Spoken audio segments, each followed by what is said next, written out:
Hello, or welcome. My name is Rich. This is Champions Online.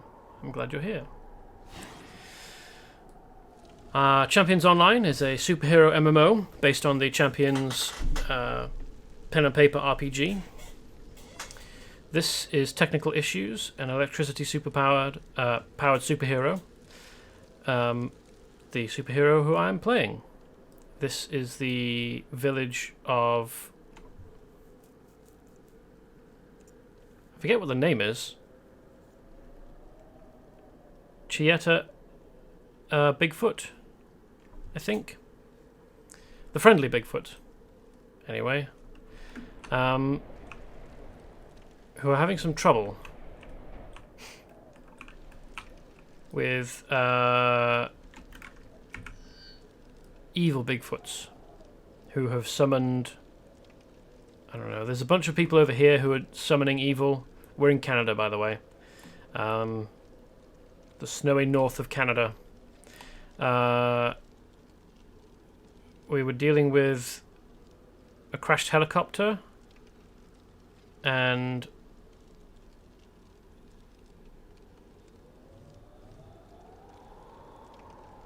someone had summoned evil wolf ghosts.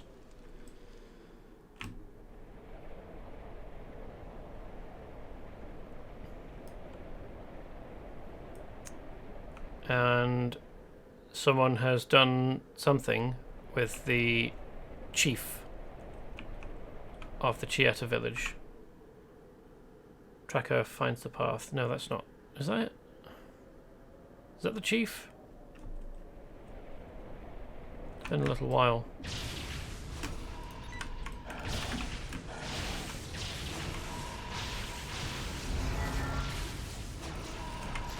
By the way, I'm supposed to find a way to skin these spirit wolves and take their pelts.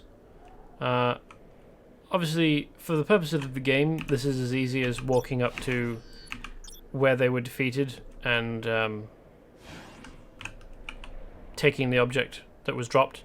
But quite how that's supposed to work, you know, feasibly, I have no idea. I've tracked snake men this far. Need help to find their den. Yes, so Viper are causing problems. Well, they're always causing problems everywhere, but currently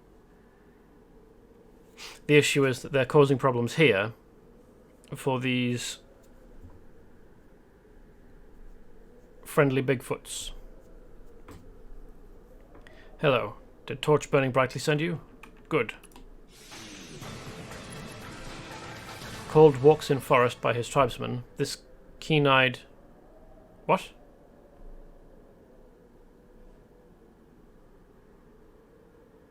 No, he's not. He's called finds the path. In both this text... Sasquatch tracker. This implies he's a tracker. And by this... And yet you're telling me that he's called walks in forest by his tribesmen. Something's not quite adding up here. This keen-eyed Bigfoot once tracked a speckled silver beak snow thrush from the Hoarfrost Hills all the way to the highest peak of Lynx's Fold. I think Lynx's Fold is... Where? None of this is helpful. Lynx's Fold might be up here, and one of the forests... The forests are down here somewhere, so I suppose that's fairly impressive. Especially if we assume that... Hey, Ravenforce! Okay, Lynx's Fold is over here then. And... Hoarfrost Hills is presumably on the other end of the map. And if we assume that the map is larger in the game universe than it is portrayed for us as players, then it's much more impressive. Because it takes a minute to fly across the whole place, and probably, well, longer to walk, just by nature of the fact that the topography is so up and downy, to say nothing of being attacked randomly by hunter patriots. But I mean, for example, in World of Warcraft, the world is supposed to be larger than it appears when you're actually playing. Oh yeah, CO. Well, I mean, it would be painful without travel powers, but you don't have to imagine it, because that's what vanilla WoW was like. I mean, the first 20 or so levels of WoW, even now, are the same. You have to walk everywhere, unless you've got the heirloom motorbike, which only increases your speed a small amount. Last night we lose tribe elders to raid. This time raiders not rival tribe, raiders human. The raiders are snake men who hide in the hills. What do you call them? Viper. We need elders. Without elders' wisdom, our tribe is lost. I take you to where humans of snake tribe hold Gietta elders captive. Okay. Why did that open up a mission for me and then immediately remove my ability to accept the mission?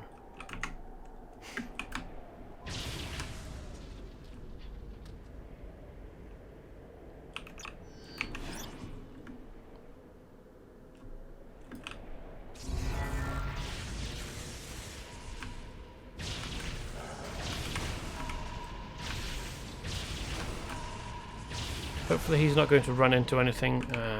He will, won't he? Hopefully he's not easily killed.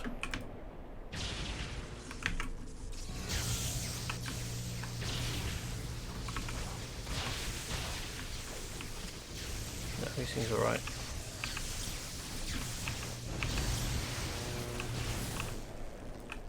I don't have any powers that can heal him, unfortunately, but...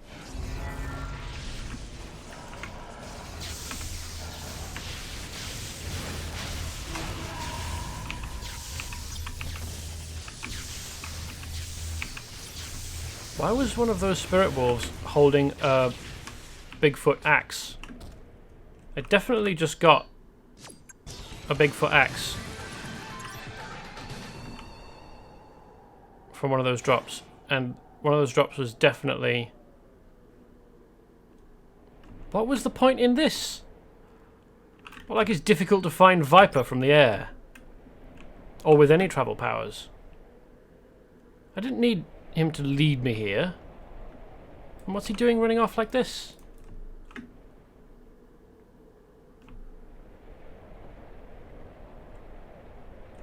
I didn't need him to lead me there.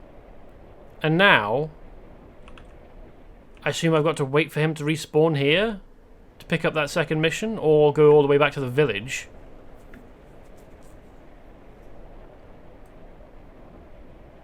Unless he'll turn up later, once I've rescued the elders. Oh, he'll respawn, will he? Okay. That's only marginally less irritating and stupid.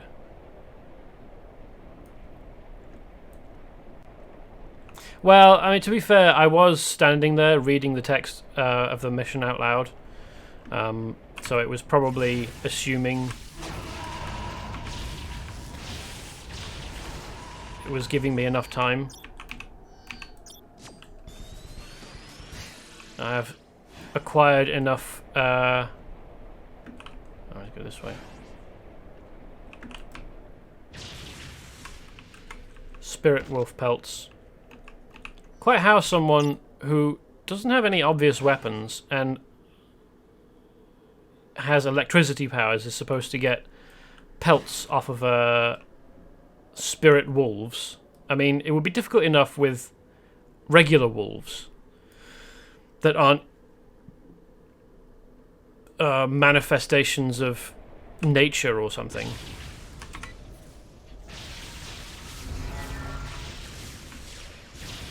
To say nothing of the fact that nothing about my character indicates that she carries any kind of, like, standard kit in her hyperspace storage. And even if she did, why would she have the tools to skin something? Like, okay, I guess maybe if her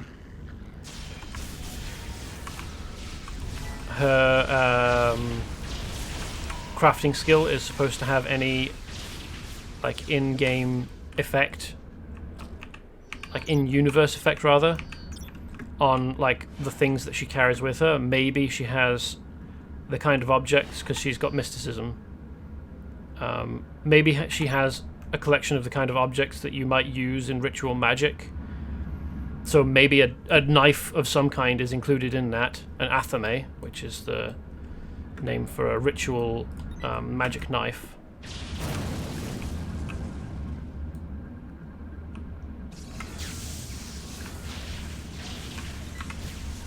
And maybe because my character is a oops, doing something or other to me that I would rather they didn't do. Because my character is a magic crafting person, she has the ability to use magic crafting skills to gain a magic aligned object that I suppose could be a crafting resource, if we interpret things broadly enough. But that doesn't mean, because there's two other crafting types in the game, isn't there? There's arms and science. So quite where they would be, like in universe, the Watsonian explanation for how they're supposed to be able to skin spirit wolves seems to me to be entirely lacking.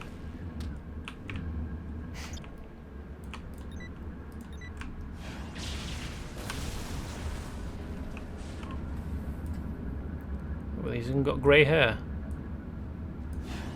That's appropriate.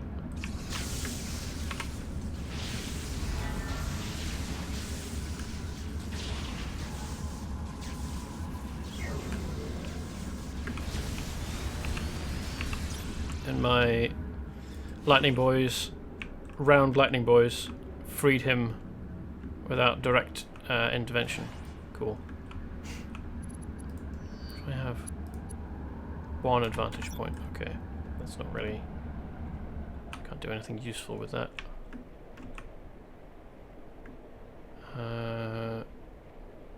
What are missions 13 and 15?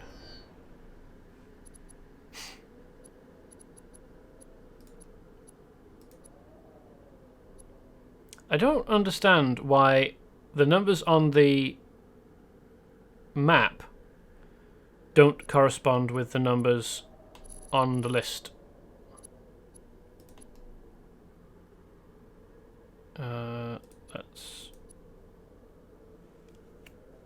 That's 14, 2 numbers up. I think that's endangered copter crew. Find the photographer is here instead of...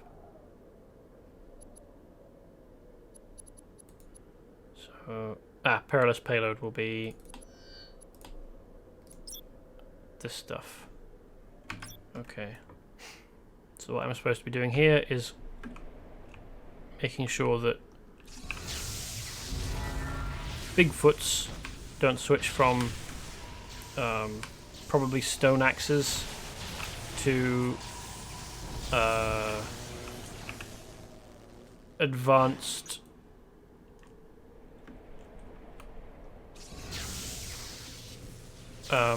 modern munitions. Oops, press the wrong button. Again, that spirit wolf had an axe. Just was it chilling out with it, carrying around like it was a stick, you know, just cross like Roronoa Zorro from One Piece, except an axe instead of a sword. Oh, I'm bleeding. So that means that I can't open boxes.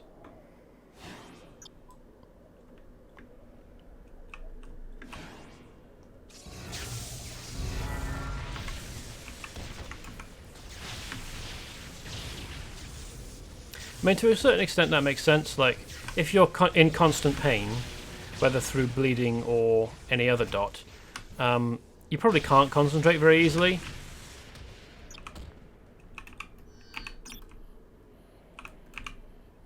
But at the same time, this is a very, a very easy box to open. It's just unlatch in 2 places, and then lift lid. It's not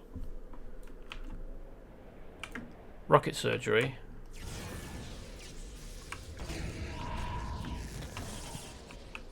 Or indeed brain science.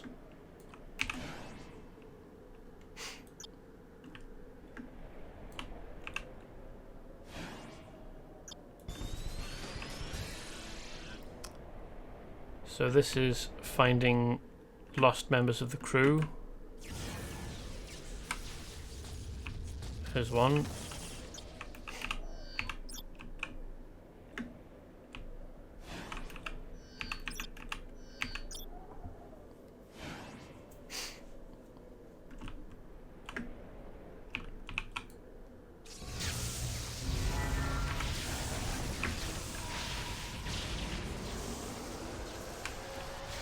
There's another. I don't think there's too many, thankfully. That wolf had 2 axes. So far, no, I have gotten Bigfoot axes from a Bigfoot once. One time I've actually gotten an axe of a type from the person type, the mob type that is supposed to have it. But the vast majority of them have come from spirit wolves. I mean, this is even more baffling than how do regular RPG monsters have the things inside on them that they tend to drop. Like, I mean, to go back to World of Warcraft again, because that is kind of an egregious example. How is it that, you know, wolves or gnolls, well, no, gnolls make sense because they're sapient, they could have pouches and pockets and stuff, but wolves or bears, particularly ones that are diseased or possessed or, you know, afflicted with shadow or whatever, how do these creatures that are basically animals have upon their person, you know, small amounts of loose change or pairs of old boots or rusty knives or whatever it is, whatever vendor trash it is that you get from them that forms the basis of your ability to purchase things in such games. Like, are we supposed to assume that they've eaten all of these objects? And you cut them open, hoping, in universe, cut them open, hoping to find something in their stomach? Or, in the cases of, oops, I didn't read that. Thank you, technical issues. I would have been devastated if anything happened to my crew. And thank you, technical issues. Oh no, I've already read that one. Well, at least we don't have to worry about crazed Bigfoots running around with automatic weapons and laser guns. That's a relief. It is.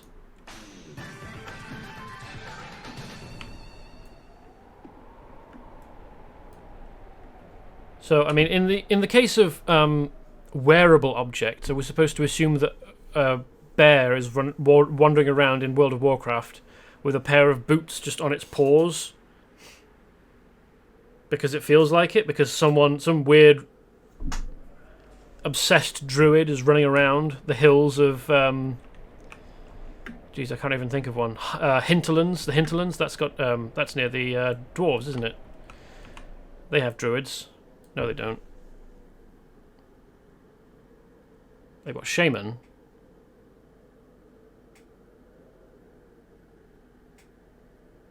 Perhaps there's some obsessed night elf that thinks that all animals should be dressed like humans. Just runs around putting hats and coats and boots on animals. And that's how your character comes across them.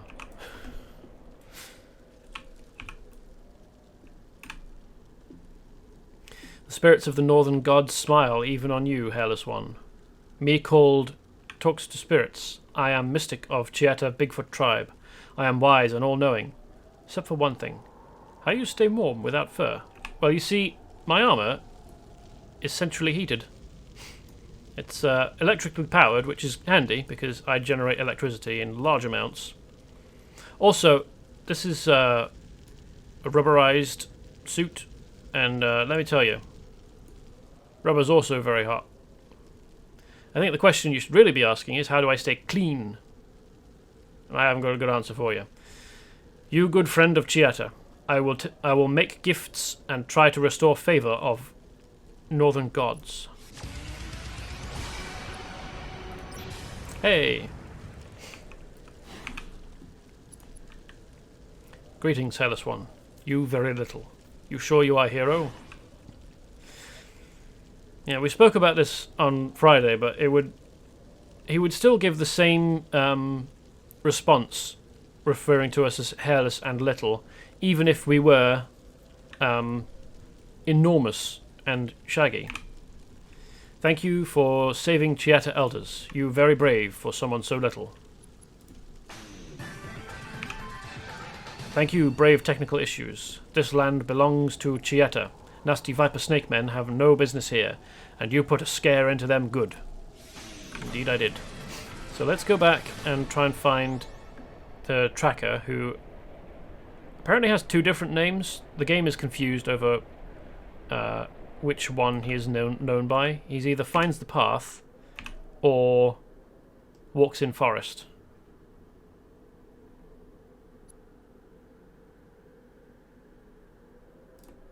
Anyway, so where did that mission go? Is that just...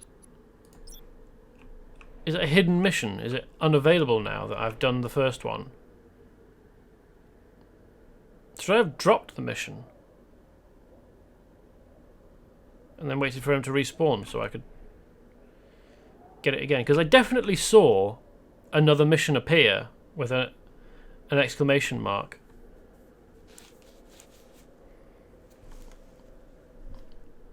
Well, I mean, if you come and find out, come and try it yourself, it would only help if you haven't done this yourself.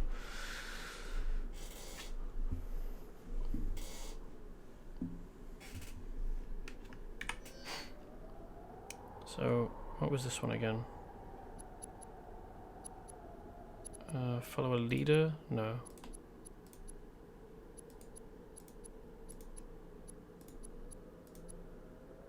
Leader of the pack, there we go. I knew it had a leader in it somewhere.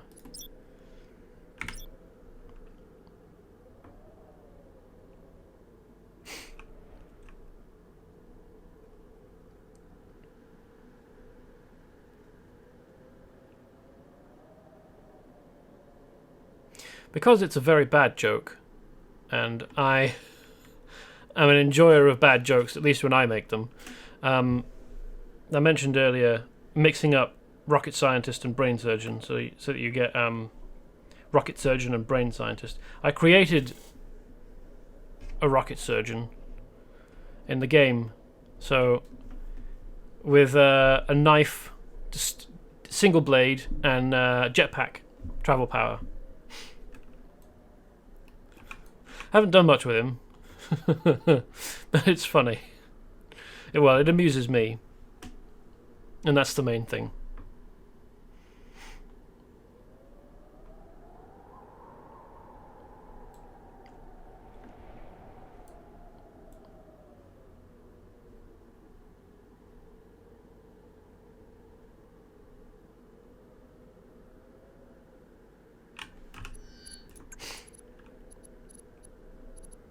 What's the mission where I am supposed to get... Oh, never mind.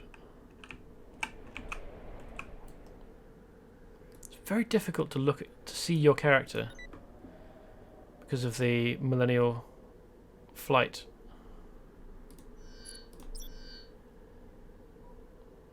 Oh wow. How do you do the different text? Is it does the game accept HTML coding or something?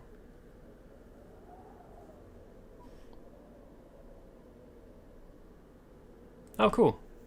I had no idea. The game doesn't tell you.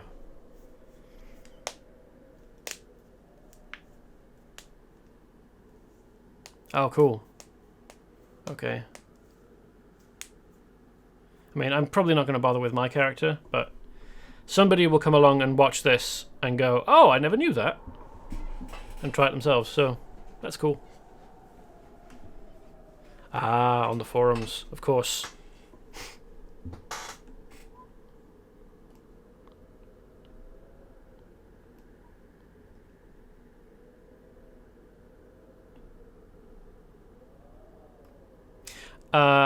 Slither is something that or snakes do. It's kind of the movement.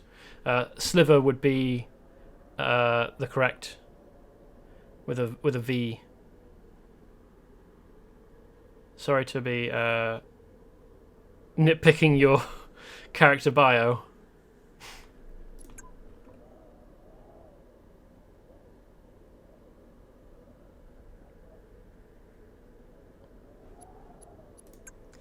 So I did escort him to the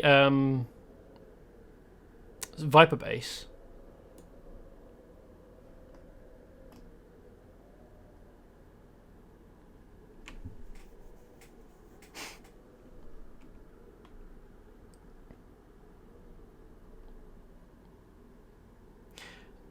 No, I just accepted the mission, and that was... Maybe it auto-completed. Yeah, maybe that was it.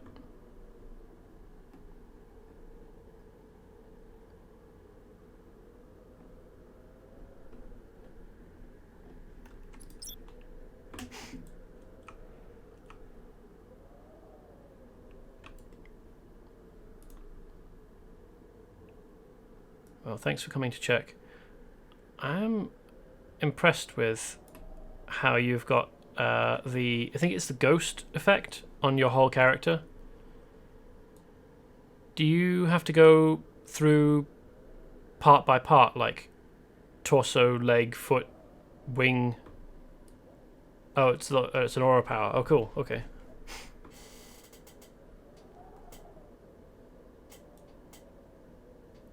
Okay. Well, thank you.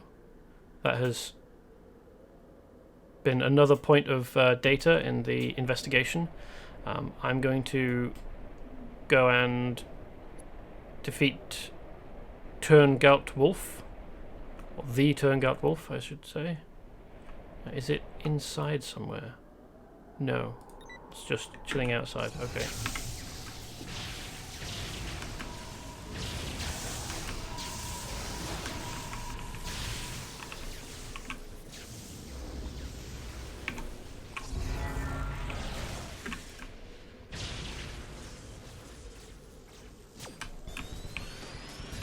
That was easy. Is there anything else? No.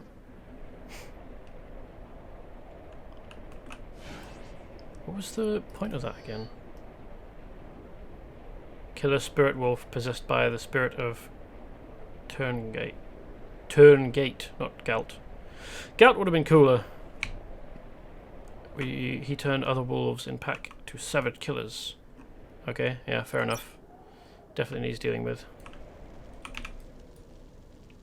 Many thanks. Now a big bad wolf make no more trouble. Yes. He didn't even... I'm disappointed. That spirit-possessed wolf didn't make any mention of eating me or blowing things down. That's a missed opportunity. Evil Tsiataka tribe use magic of Kigatilic to cause great unrest across this once great land, even nature itself out of balance. That why angry spirit wolves rise. They are unholy spirits. Siataka headhunters travel with them and aid and hunt poor, peaceful Chiata tribesmen. Yes, you a human and me a Bigfoot, but do you stand by and watch as my people are slaughtered? No, of course not. Let's go and slaughter some other people. Who may or may not only be doing this because they're infected with some kind of mutant athlete's foot or something. At least that was the implication of the game. So who are we after now? Headhunters?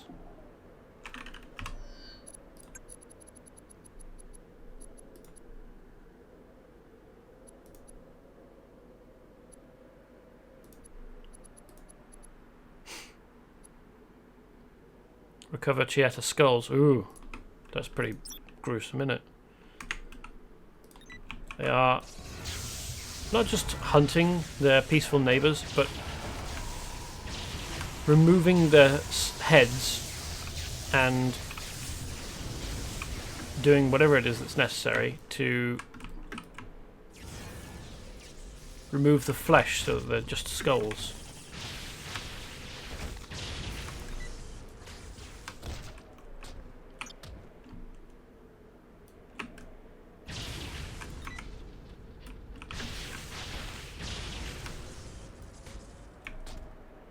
Wait a moment. This is the wrong area. What's this mission then?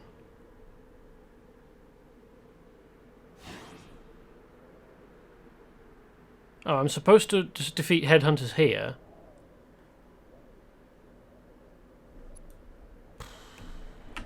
Okay. This mission interface is really not great. Deeply confusing. Difficult to navigate.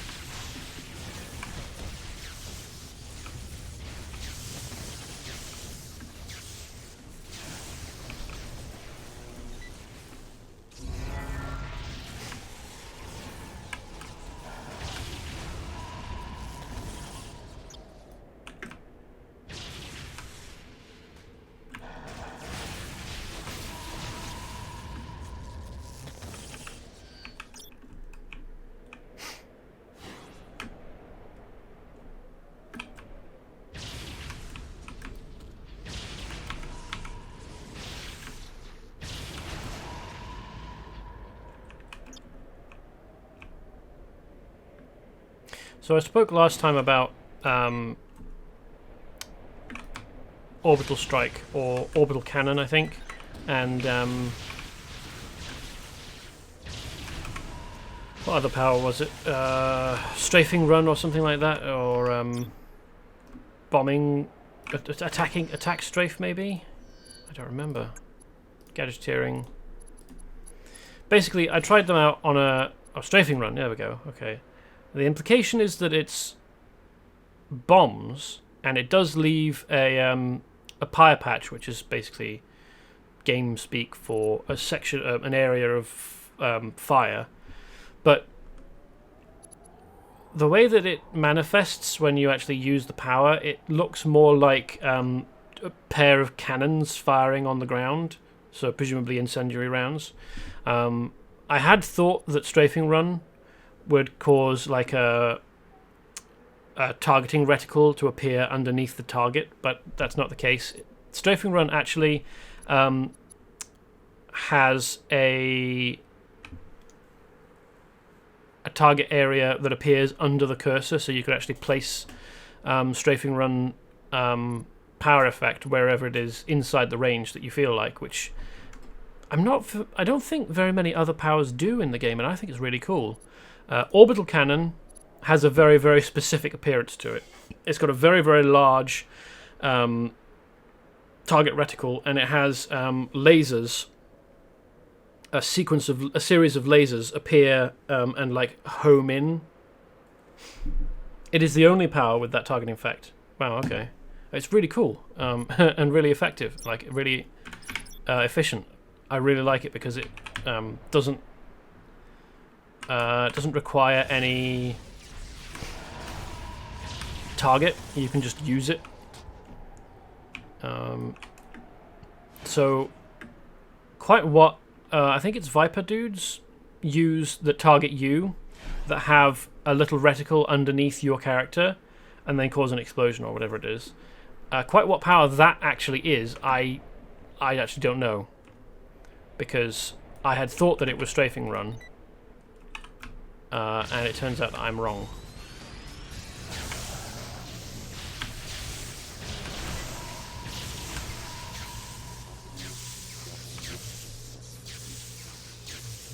Oh, okay. It's a new effect that just all NPC grenades have. Or, well, probably not all grenades, because I've been hit with a variety of NPC grenades, and not all of them do that, but okay.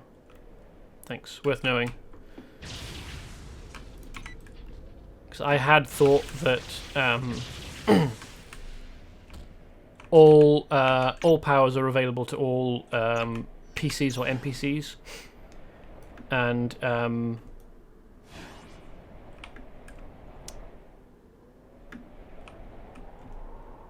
that you could therefore recreate any NPC as a player character.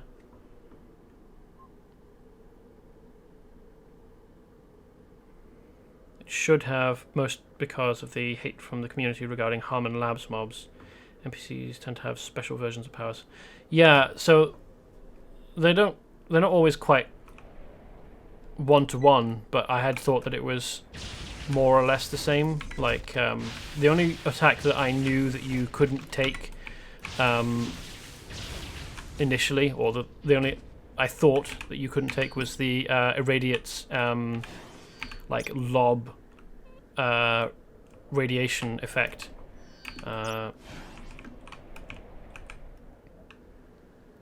I don't know. I think it would be kind of.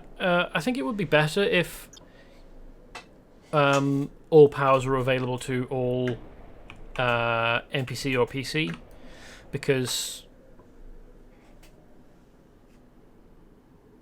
Oh yeah, I realized a little recently, a long time after I'd made the assumption that that was the only power that wasn't available, that it was possible to gain as a device. Or through a device, which it's still not something you can really include in a build, if only because it's got a limited use. Like it's not just permanent, that gets cast off of energy.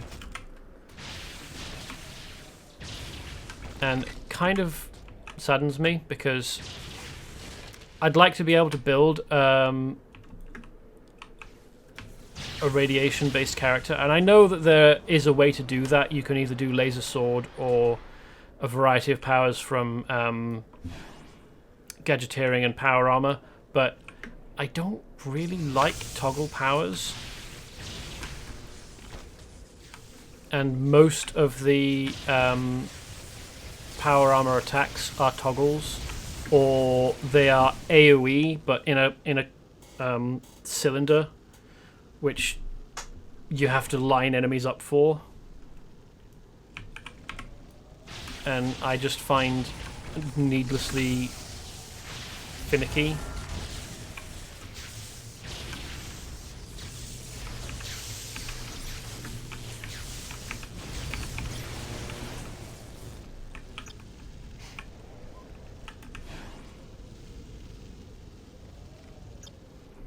So, like... Oh yeah, there are some fire powers as well, aren't there? What infernal powers are there that you can take advantages on for radiation?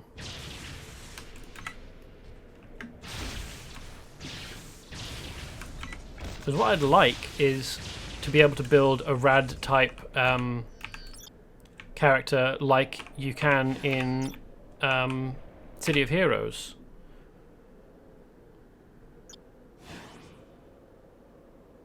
Oh right, yeah, so you could simulate radiation effects with the infernal supernatural. Yeah, fair enough. So it wouldn't actually help with like synergy and generating the right debuffs that would power a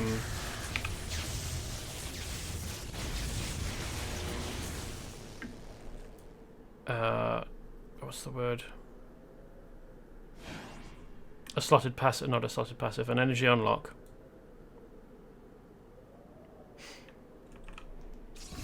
Yeah, I suppose you could say that Infernal with poison and deadly poison and so on are close enough to the effects of radiation, like the real world effects that actually happen, like it poisons you and makes you really ill and then kills you. But the game does have a radiation, a series of radiation debuffs. I thought that, yeah, this is an escort quest. Photographer George Hendrickson, which he was sent, no, he didn't, he wasn't sent, he came here on his own, despite the advice of all the people who he met on the way, saying, don't do it.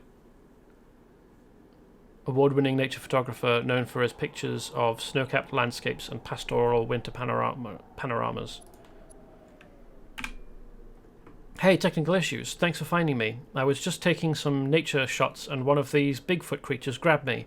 The chief says I have to marry his daughter or be his next meal. Technical issues. You gotta get me out of this jam. Okie dokie. Oops, that's not what I meant to hit. And there's a spirit of corruption in there, which I assume, or had thought maybe would be part of the mission. Like, is the spirit of corruption in the cave the chief's daughter? Oh, so laser sword used to be part of power armor. Fair enough. I mean, I have played the game a bunch since its launch, but on and off, and I haven't really kept up with like when things got released. I just know that now it's possible to get radiation effects from a bunch of different sets, like laser sword and like power armor and gadgeteering.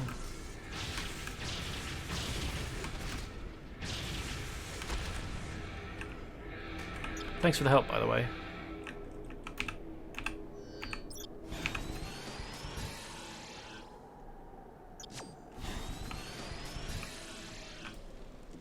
Like, I guess it is possible to build a radiation character who is either close combat with, not power armor, laser sword, or with a ranged character with a variety of powers from different sets, but as I said, I don't really like toggle powers, which is what most power armor powers are. It's also technically possible to build a straight clone of Superman. Laser vision and cold breath and all, but it's not very efficient. It's not very effective as a character because you're applying lots of different debuffs, and I mean, I suppose you could use, yeah, not much synergy. You have to rely on molecular self-assembly, and you're not really doing very much damage, or like your damage isn't buffed by helpful. Why is he stopped?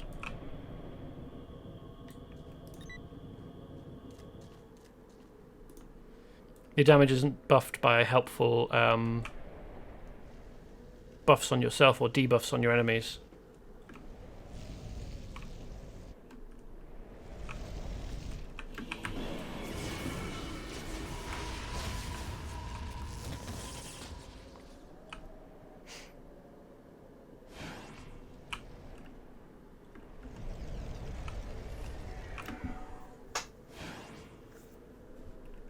Help! Hey, help! Technical issues. A big, nasty alien guy is on the military base, and he's trying to take over the whole place with his crew. Can you help?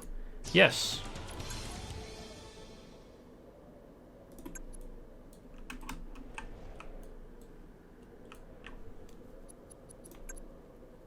Is that a way to restart NPCs that stop? Also, this is quite a long escort mission. It's rather unhelpful. Oh, there we go. Okay.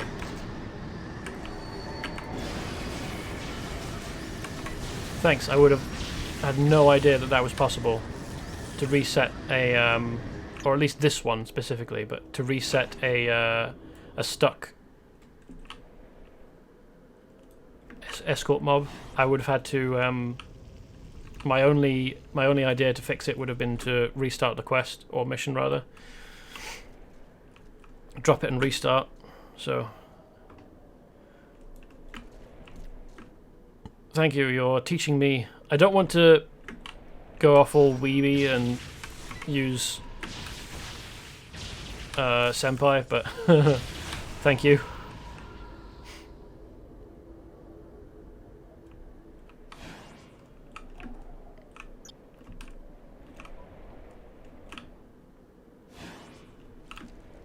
Yeah, like you escort him all the way over to here, don't you? It's one of the longer escort missions that I've come across so far.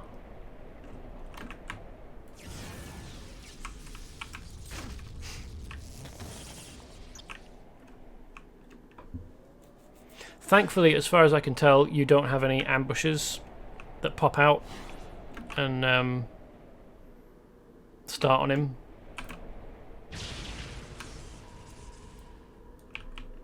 Although there are some patrols. Oh, yes you do. Jeez. This is new. Oh no, this is your nemesis minion enemies, isn't it? This is your fault!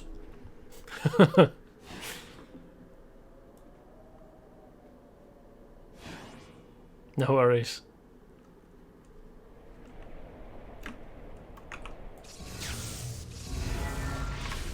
But you haven't been damaging any garden chairs. What's going on?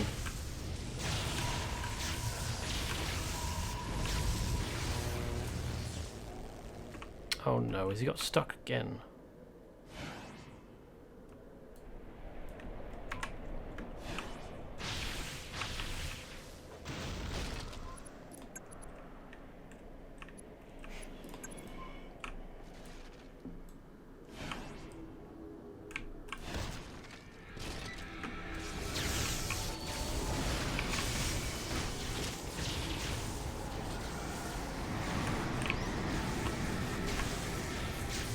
I mention garden chairs because I think it's become a bit of a meme in the Champions Online community that any amount of combat that destroys something takes up the meter in the game that gets you your next Nemesis mission, and people will tend to try and kickstart their Nemesis mission by using destructible objects in the game to get the requisite damage.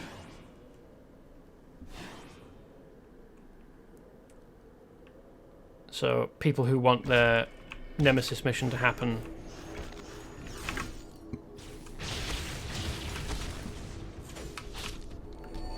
might go around destroying any outdoor furniture that they can find, or boxes or whatever.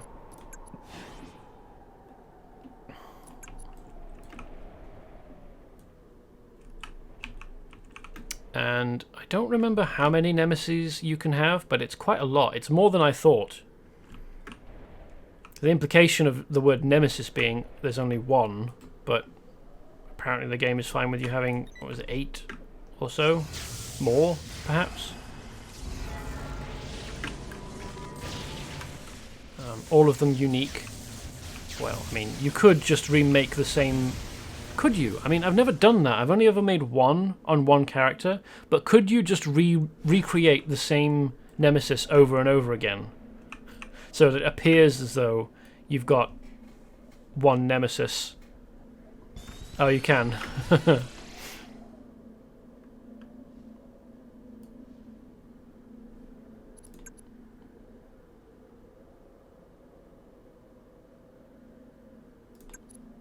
Oh, I see. So it's... You're responsible for whether they stay in jail or escape. I mean, to be fair, I don't understand the full Nemesis system. I've only done... As I said, I've only made one Nemesis, which was a knockoff of Draco Malfoy for a magic... a magic superhero. Great work. You're a brave one, technical issues. Those Bigfoots are pretty tough. I wouldn't want to run into one in the snows of Canada, that's for darn sure. Where else would I run into one? You mighty powerful for someone with no fur. How you get so powerful, hero? I bet you have interesting origin. Not really.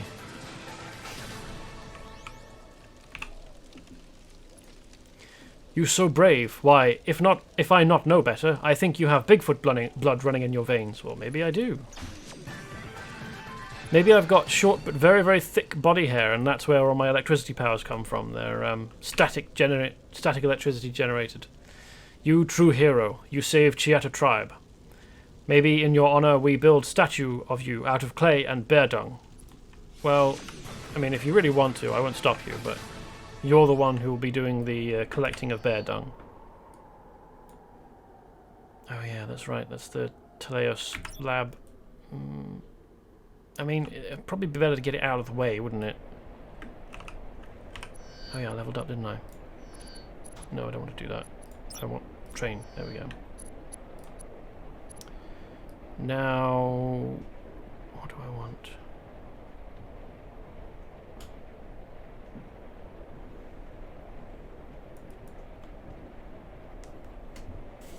I forget.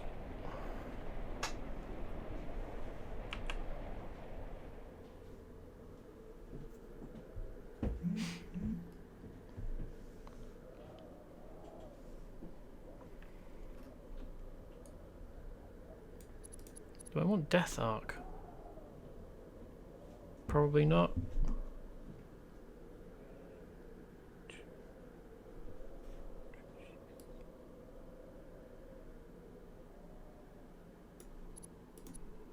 I want to buy this, apparently.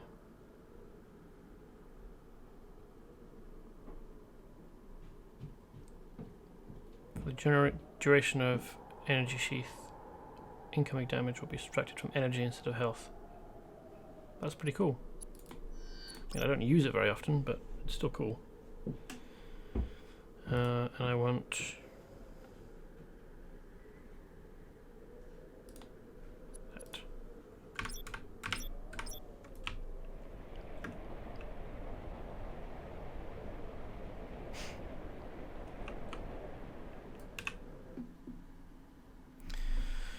So, we'll have a look inside of Teleios Tower.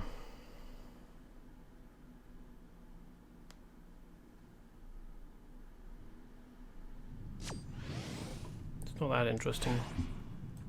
Lots and lots of clones of him. Well, of him. They're all different.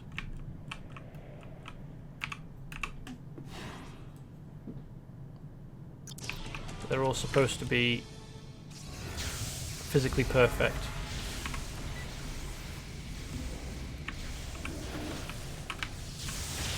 So, I mean, let's have a look at the info text for them, so you can see what I mean. But is genetically engineered creations of the brilliant but powerful, power-mad biogenius and self-proclaimed perfect man Teleios, designed at a genetic level to perfectly mirror the appearance of their master. Members of this look-alike legion are equipped with, should be, precisely calibrated laser guns. So apparently this is what Teleios looks like, according to the game.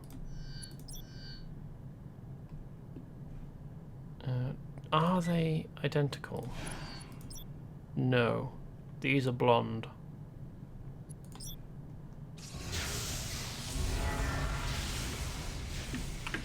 It's not even that difficult to make sure that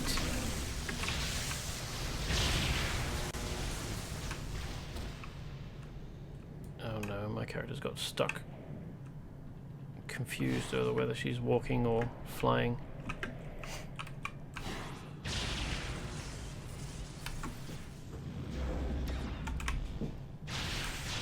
Say nothing of the perfection of body guys that we'll meet later, who are broadly similar, but huge and buff.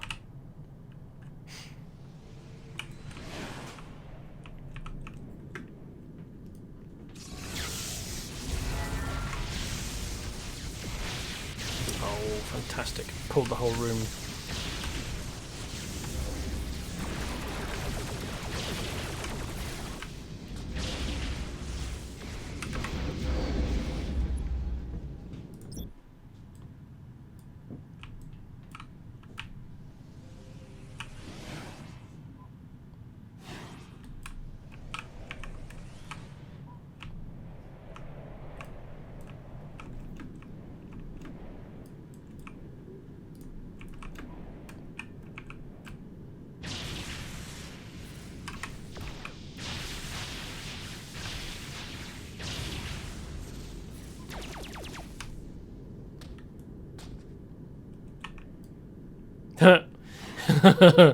He's turned to face me because he's interested in what's going on, but the treadmill has not moved position to reflect him turning.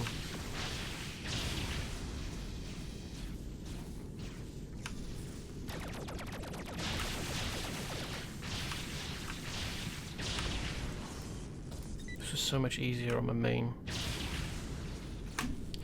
Not least because he's max level, but also because his power set is much more precise.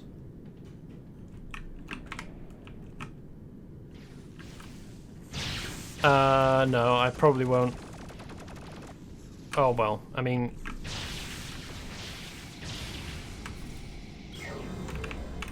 I might do.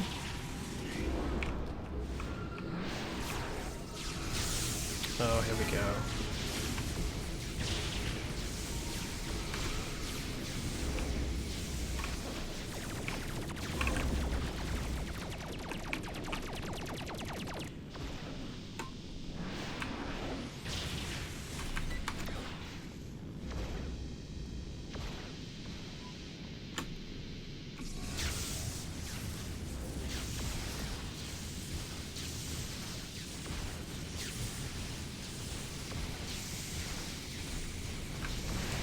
I'm not sure who Buster is.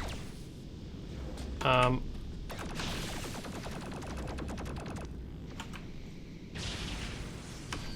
for fuck's sake.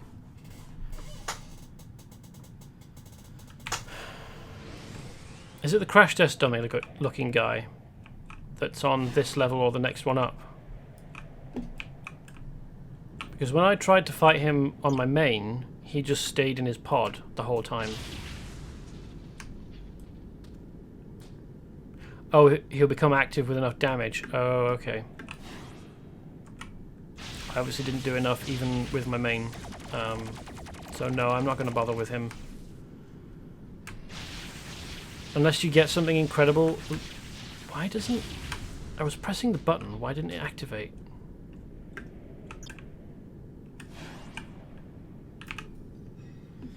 From the Journal of Dr. Jacob Strossen, August 2nd, 1986. Dr. Jacob Strossen becomes Teleios. I awoke today with a terrified start, covered in cold sweat, every fibre of my body and being quaking from the trauma of the previous night. Long hours plagued by bizarre dreams and visions of alien terrors. I saw things I cannot comprehend, visions for which there are no words to describe. My head is throbbing, and it feels as if my mind is ablaze with a dark, cold flame. What is the cause of this? Am I suffering from some strange brain fever? I must rest now, but I dare not sleep.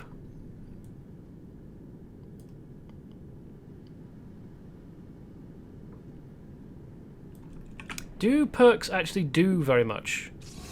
Like, I realize that they increase perk points or something, but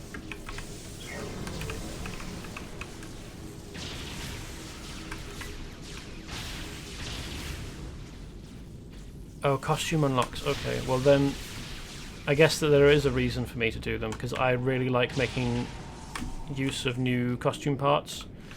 So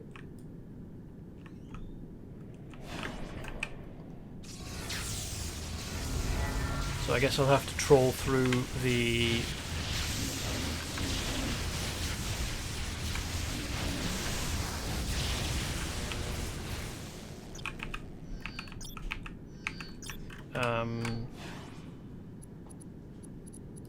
perks menu to determine what of these unlock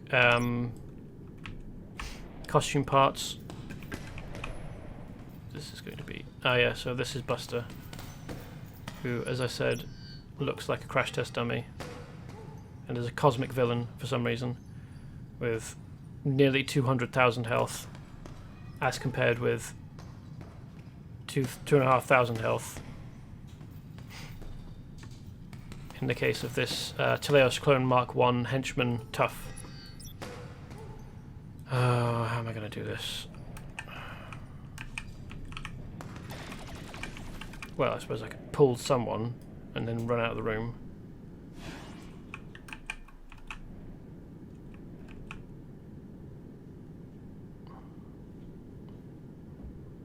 Well, yeah, I mean, if you're happy to spend time doing something that you've already done, I don't like being a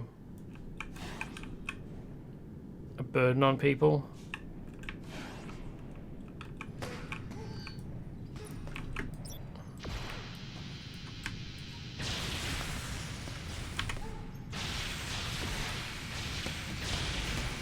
And also, having someone come along and help isn't entirely accurate to the experience of most people first time playing the game. I don't know why they're not following me out of the room.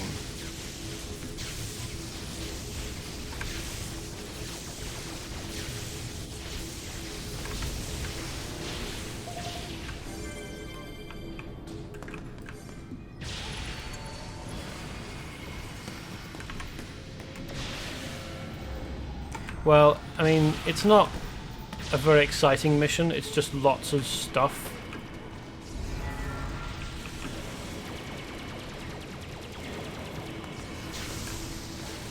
And your first look at Teleios, I suppose, eventually.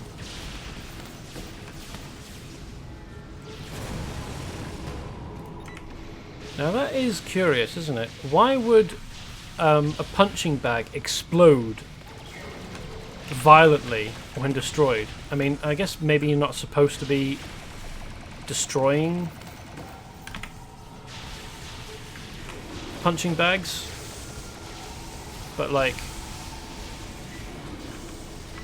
it's a punching bag, you're supposed to be punching it, right? Generally speaking.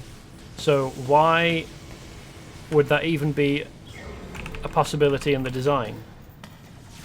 Especially because this is a superhero universe wherein people might indeed be physically capable of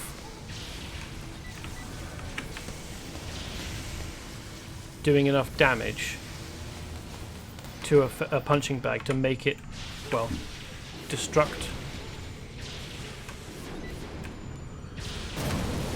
Like, that's a fiery explosion. That's something... that's something explosive or flammable under pressure. That's what causes explosions.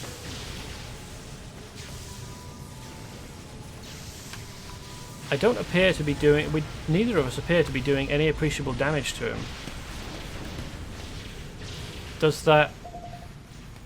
Oh, okay.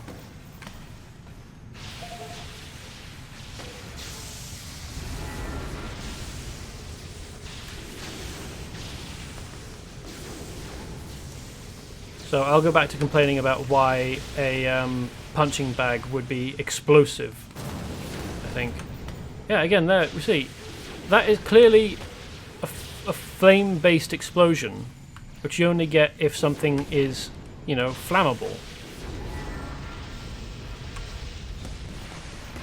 I mean, I suppose it is Teleios. Maybe they're Teleios exclusive punching bags, meant to test the durability of his clones.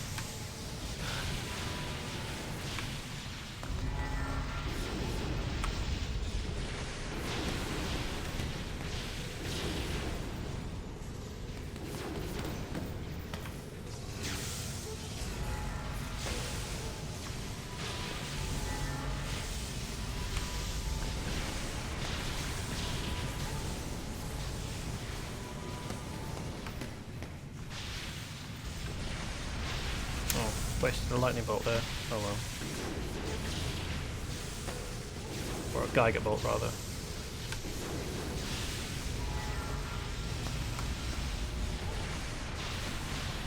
I assume that this is easier with a team. I mean, it must be.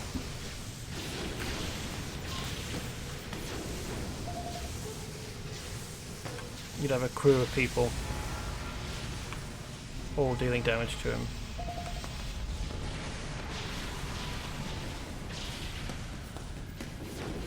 Will he, like if we get taken out, or defeated rather, will he go back to not caring about us?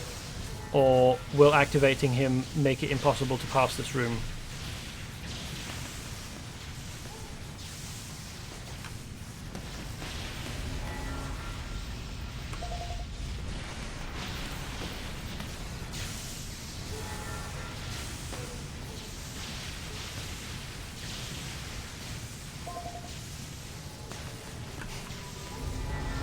Ah, so you would be the weak link. Just have to make sure that I do generate more threat than you.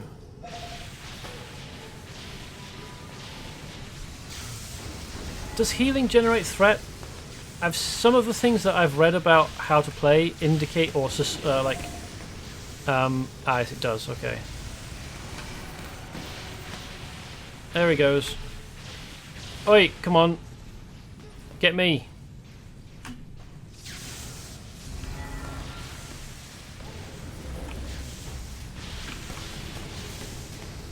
Odd combination of powers.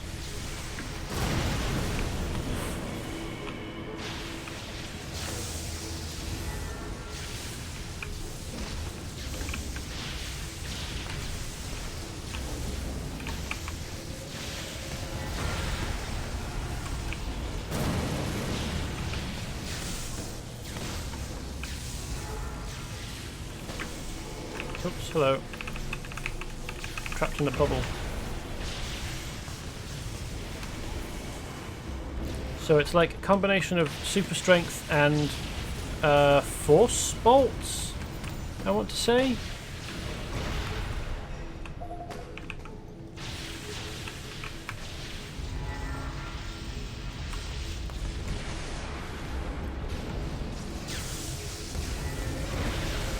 What purpose does Buster play in Teleios' whole, like,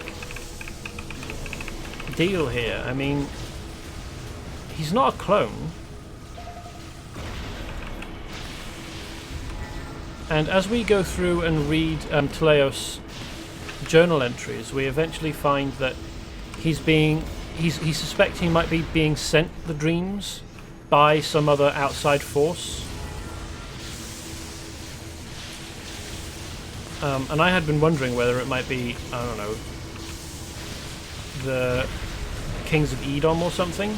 But now I'm wondering whether Buster is the one who turned Dr. Steyer into Teleios and then came and hung out in his house.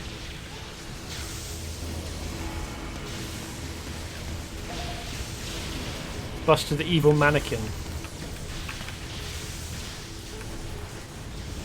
who sent Dr. Steyer insane and turned him into the supervillain Teleios.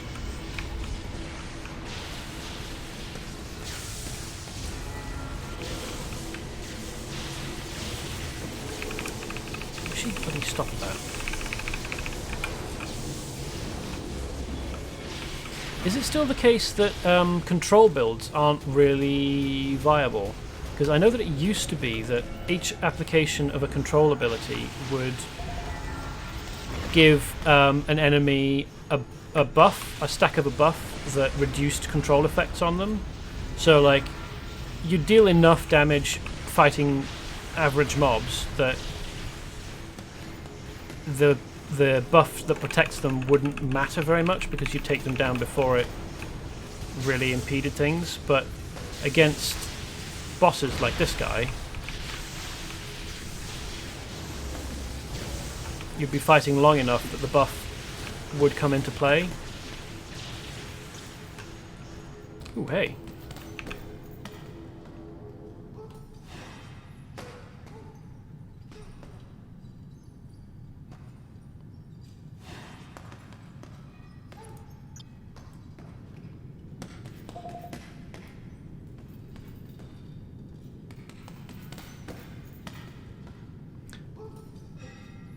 So you can use.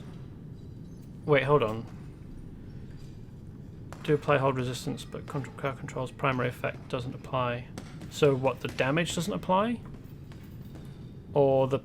Oh right, the primary hold effect doesn't apply to Legendary and Cosmics, which is basically endgame content.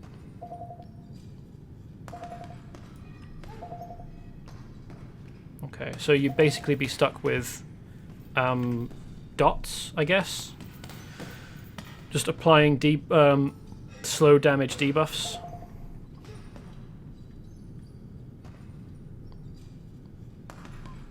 I don't know whether you can hear this, by the way, but there's still the sound effect of people punching punch bags playing.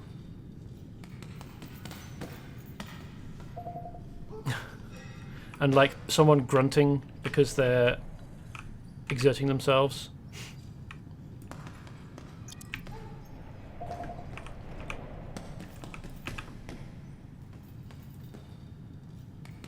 Okay, so despite the game telling you basically that crowd control doesn't really work very well, there are still 2 end-game fights that require it. That's interesting. Nice game design there, chaps. Are those 2 fights that have been in from the beginning, or have they been in, like, have they been created since?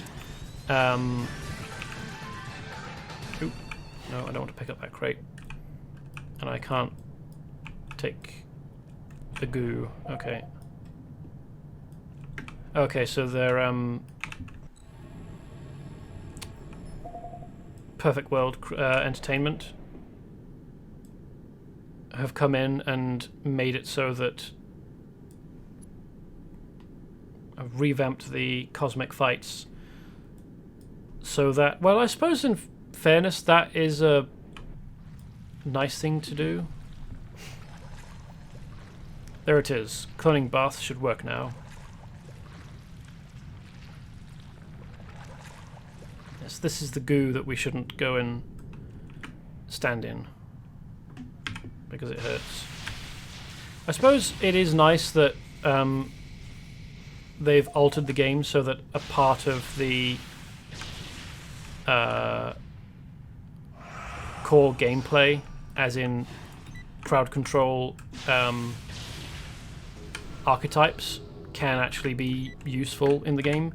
But I guess maybe would it break the game if they removed the crowd control resistance debuff? Like, do they just not like control builds and control gameplay?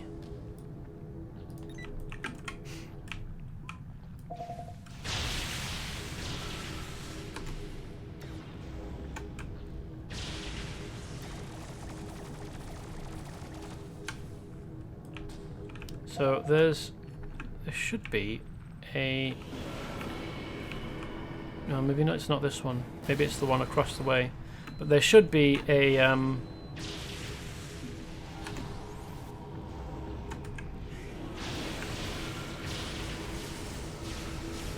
journal entry computer to interact with in one of these rooms that will tell us a bit more about Teleios and how he came to be.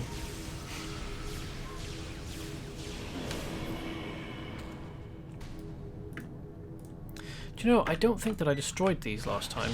I just completely bypassed them.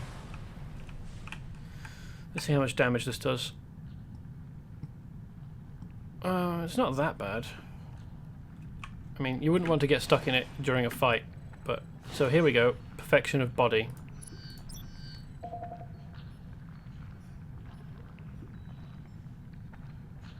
Genetically engineered... Oh yeah.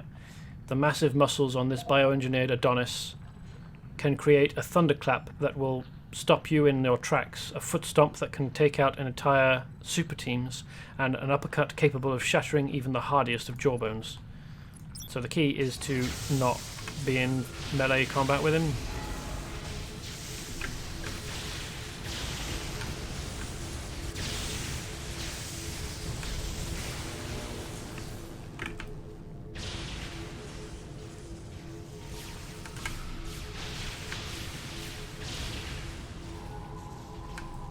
Also, if that perfection of body is truly perfect, according to Teleios, how does he get away with defining the other clones as perfect also?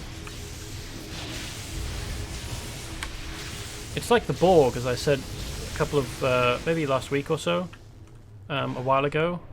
Like, the Borg claim to be perfect, but also like adding the uniqueness of new species to their own. So like, it's one or the other, guys, come on. Also like Vulcan, who are proud of having no emotion.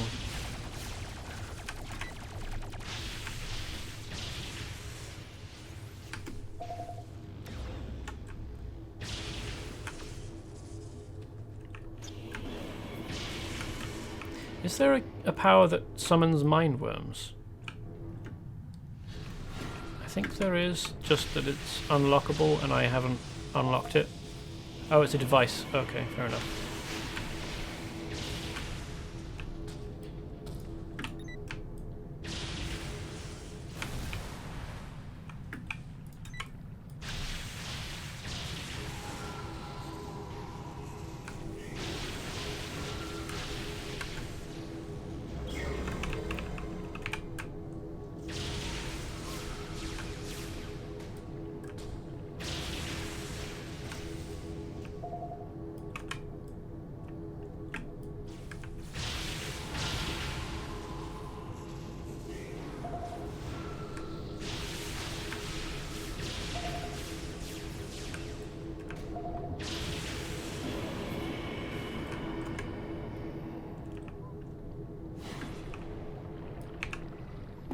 From the journal of Dr. Jacob Strossen. It's odd that he would keep this around.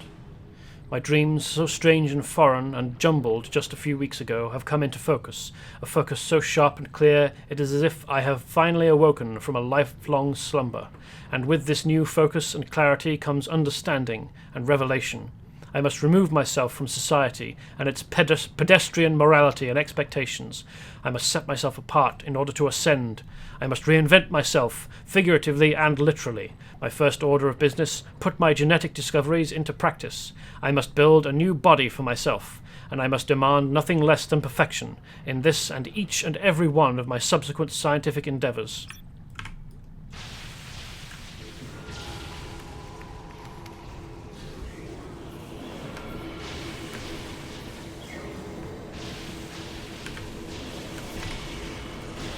One thing I really like about City of Heroes is most, if not quite all, of the defensive power sets. So you get Scrapper or Tank or Sentinel now in one of the...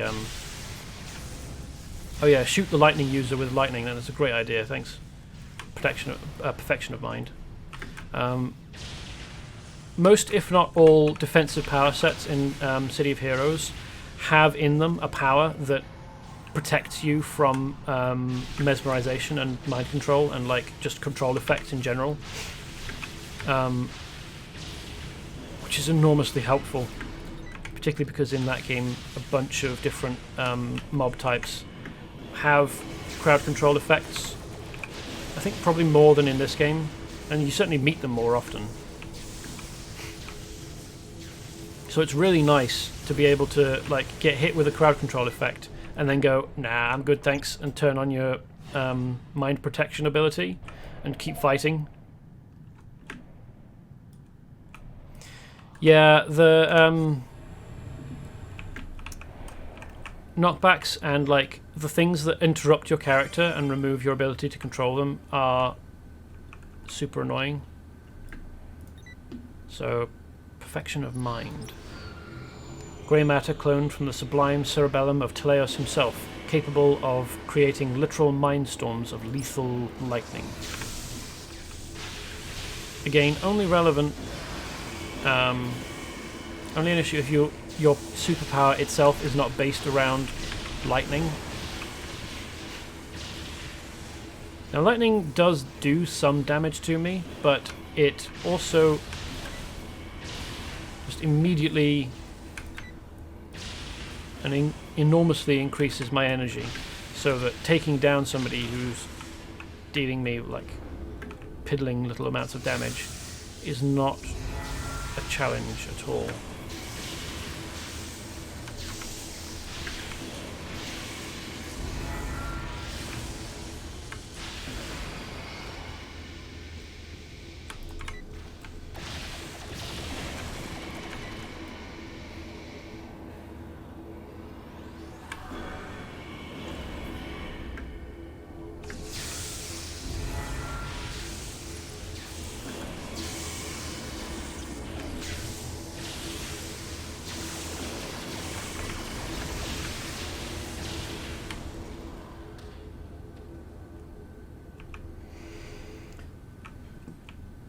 May as well clear this room first, I suppose.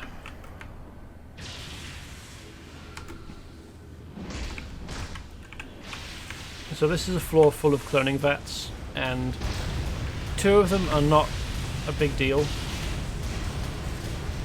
Particularly one of them. One of them is a cloning vat for the Teleios, and they've only got 1 health bar and they're easy to kill. It's just a bit irritating that the cloning vat, each of the cloning vats spits out new clones until you turn it off, which I suppose could be a an XP farm if you're the correct level to come in here and use it, which I'm not. I suppose a team of like 20 something, like 25 plus level characters could come in and use the cloning vats as an XP farm. So which one's this? Oh no, this is perfection of mind, body. So this is one of the more difficult ones. One of them is the cloning vat for perfection of body. One is perfection of mind. The third is the battle beasts, or the war beasts, or whatever, the quadrupedal cybernetic weirdos, based on squirrel DNA apparently, even though their behavior and appearance is canine, but never mind.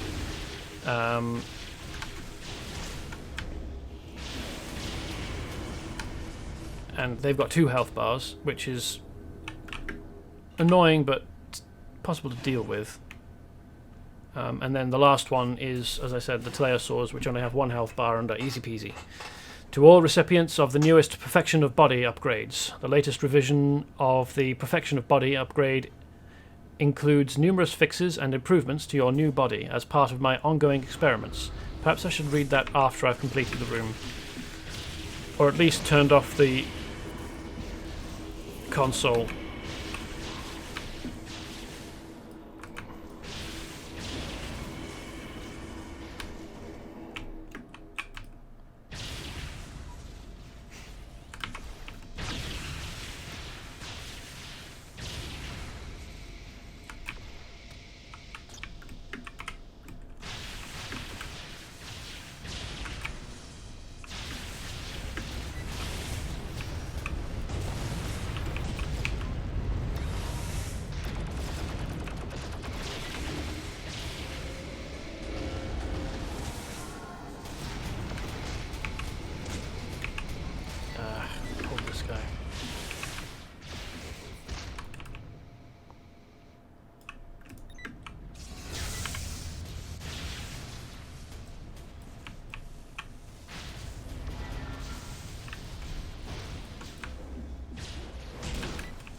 I should note to anyone watching, this is only possible because Alara, Raven Force, is max level and probably geared quite well, and a healer. This is not a viable tactic for anyone else.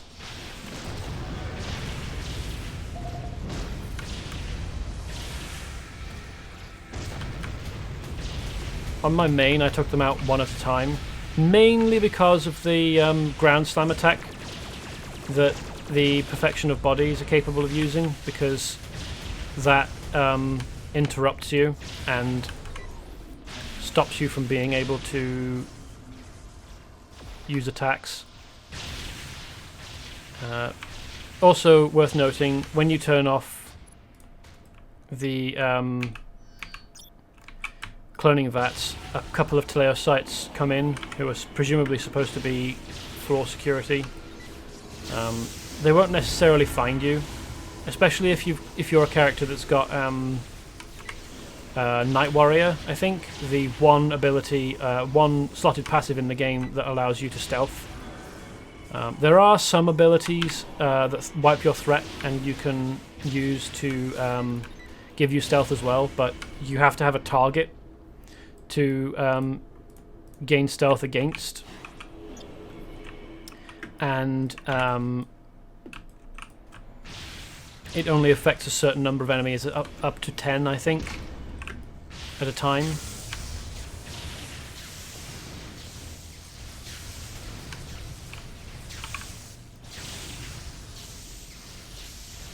Which is not true stealth, not in the same way, not in the way that you would expect if you were wanting to play a stealth character. So, we were just reading about new improvements in this version include fixed problem with knee joints, doubling their load capacity, all new respiratory system with twice the efficiency of the prior system, increased muscle mass and muscle efficiency by a further 15%, which is quite a lot for muscle efficiency and mass. Although increased muscle mass means that you're losing buoyancy, so at some point his Perfection of Body, particularly, dudes, are not going to be able to swim, they'll sink. New olfactory organs allow for broader range of scent perception. Improved subdermal defensive layer added the ability to fine-tune rate of caloric burn depending on environment. Feel free to test out any of these new features at the soonest opportunity, and remember, feedback is always useful. That reminds me of a Loading Ready Run sketch, well, a crap shot really, with notes by scientists on updates to human firmware, and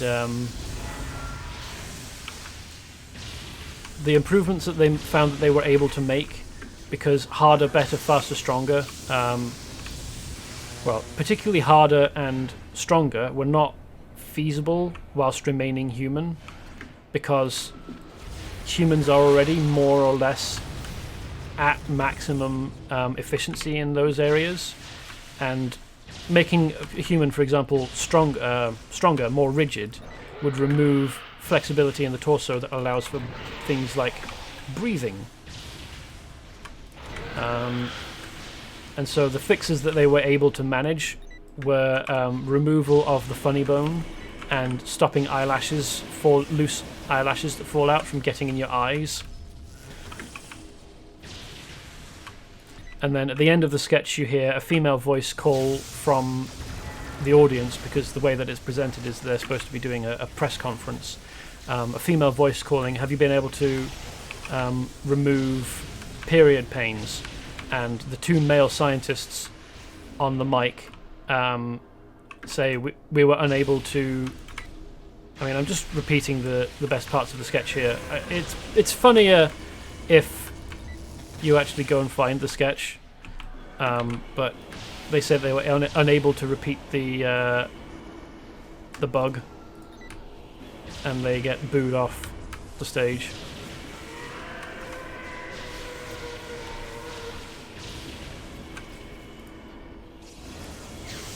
Anyway, I think they're funny.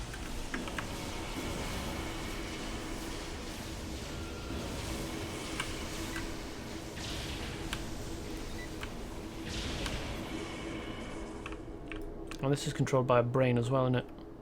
All of them are.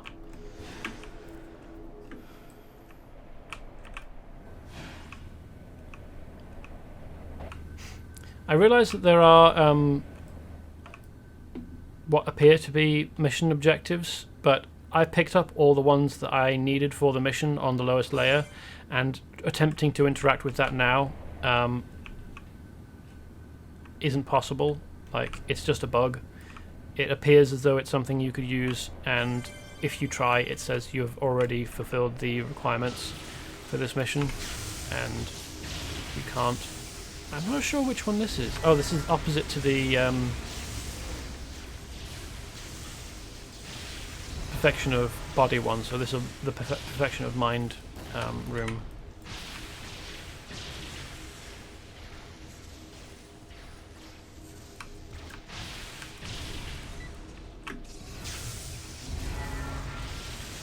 Also, yes, lots and lots of perfection of minds in here. They look like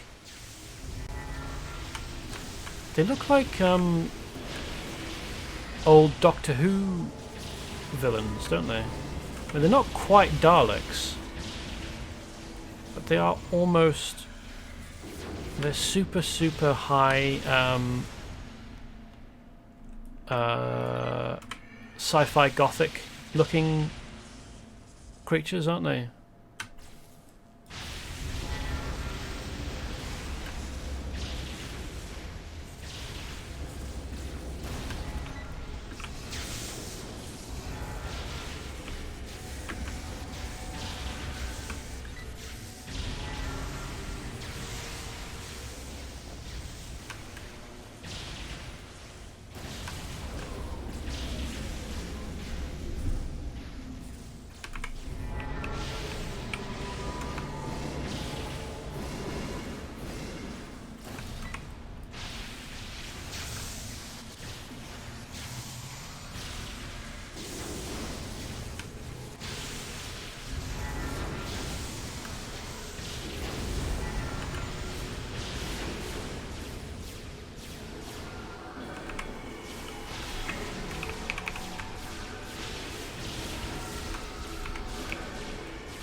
Oh, do cut it out.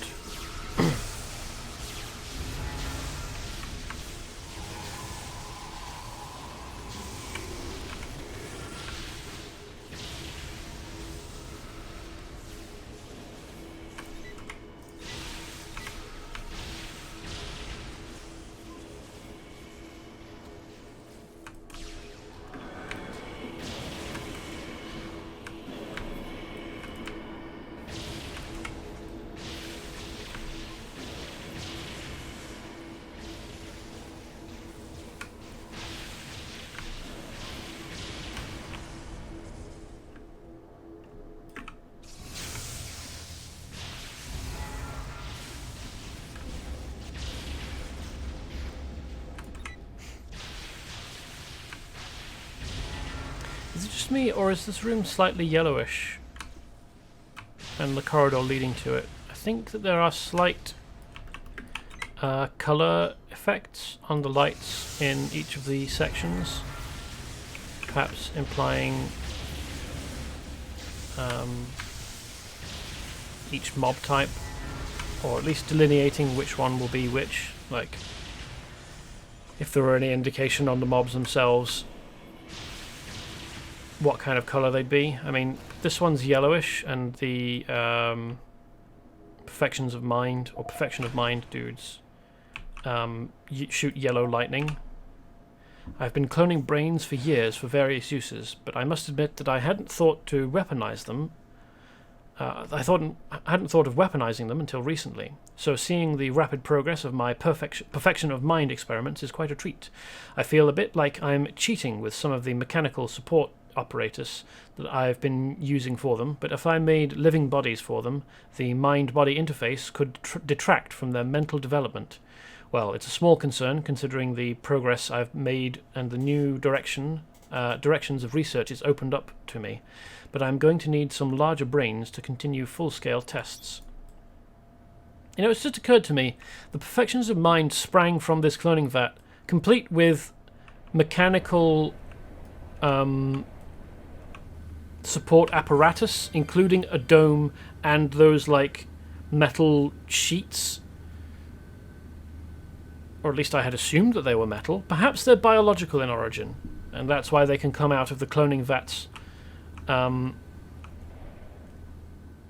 along with the cloned brains. Oops. Yeah, you can see... Oops, no, I don't want to have N on. There is a small colour difference. This is yellowy orange, this is kind of greeny, this is purple, this is blue. Anyway, war beasts in here.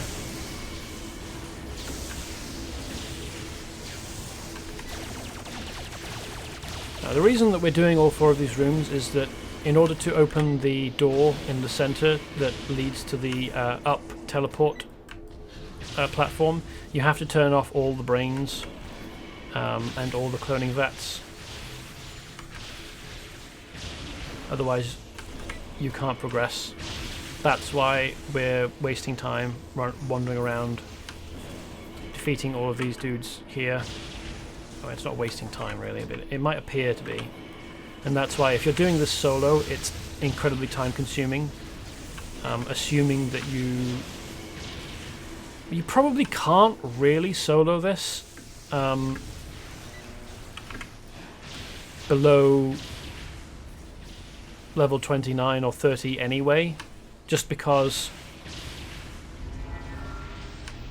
you can't actually deal enough damage and protect yourself, like through healing or whatever. I mean, maybe if you were playing a tank, you'd be able to manage okay.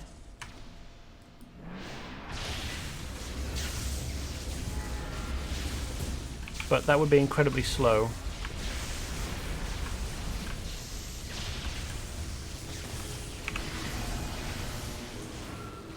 Oh, do stop it. Wretched things.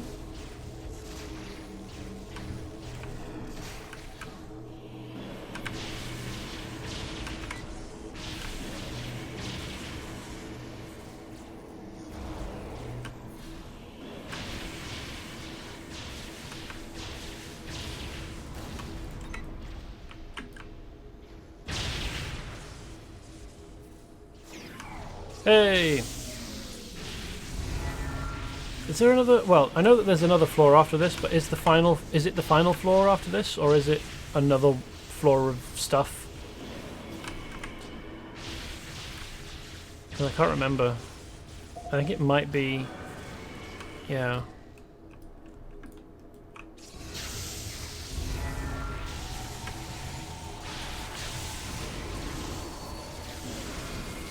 So as I was saying, I don't think that this is really soloable until you're... I mean, obviously the higher level you are, the easier it'll be. But, I mean, if you're playing solo and you can't find anyone to help, I think I'd recommend coming and doing this once you're max level, because I didn't struggle when I was doing it on my main. It just was time consuming because of...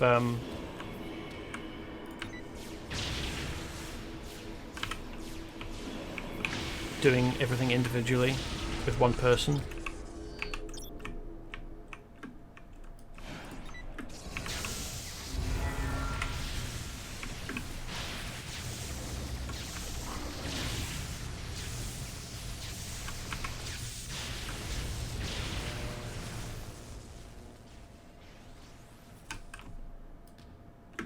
Also, it'd probably be easier if you've got a power set that doesn't splash as much as electricity, or quite as much. This is a very splashy power set that can, with chain lightning for example, spread just across the entire room further than the maximum range of the power on its own, provided that it jumps between mobs and therefore pull the entire room. So I suppose electricity is probably quite a good power for tanking, because you can put the threat generating advantage on it, and then if it just hits everything, I mean, you might struggle to be able to keep up with the damage that you're pulling in, but you'll definitely have everyone's attention. From the journal of Dr. Jacob Strossen. The ideas are coming at such a furious pace now. Sometimes I feel my sanity is slipping away. I question where this strange inspiration is coming from. Did I somehow manage to unlock some heretofore inaccessible chamber into my subconscious? A dark recess of the human brain where dreams and imagination take root? Or is something else, some external force, subtly nudging me in these strange, exciting new directions? As a consequence, my research is taking increasingly bizarre turns, but in my heart I know I am on the right track. I can't allow myself to be dissuaded by doubt, not even for a moment. It's Buster, the possessed mannequin. Oh, here we are, cool.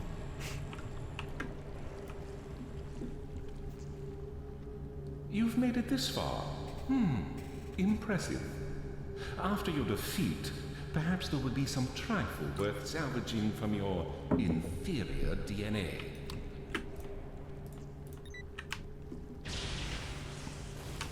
And this is easy peasy. You just destroy the cloning conduits. After which, the brain only very infrequently attacks. And you can just float here. Stay out of the goo, because as we saw earlier, it does damage you. And it's handleable if you're not in a fight. But up here, you will be in a fight. And therefore, not fun.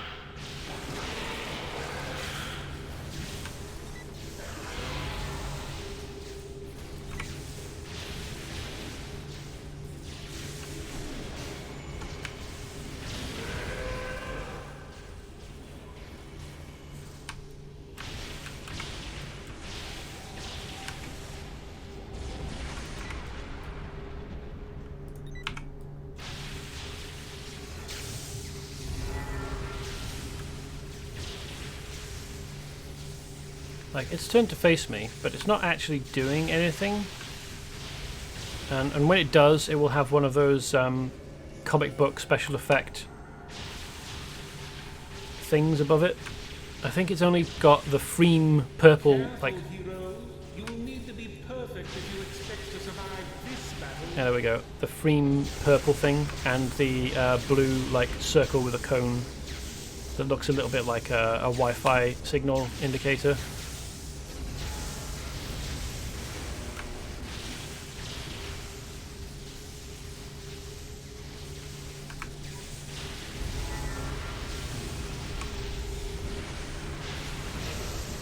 And other than that, I mean, provided, as you saw, you take out all of the cloning... You make for an intriguing group of adversaries. I wonder what surprises are to be found within your genetic code. That'd be an odd thing to say if the team attacking you was entirely made up of magical constructs or robots or something, wouldn't it? Well, actually, Mr. Teleios, Mr. Perfect Body Teleios.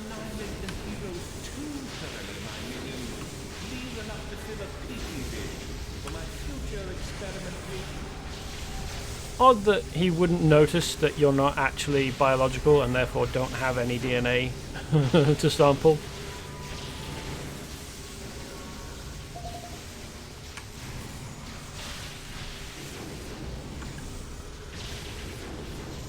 Perhaps my character is just a perfect...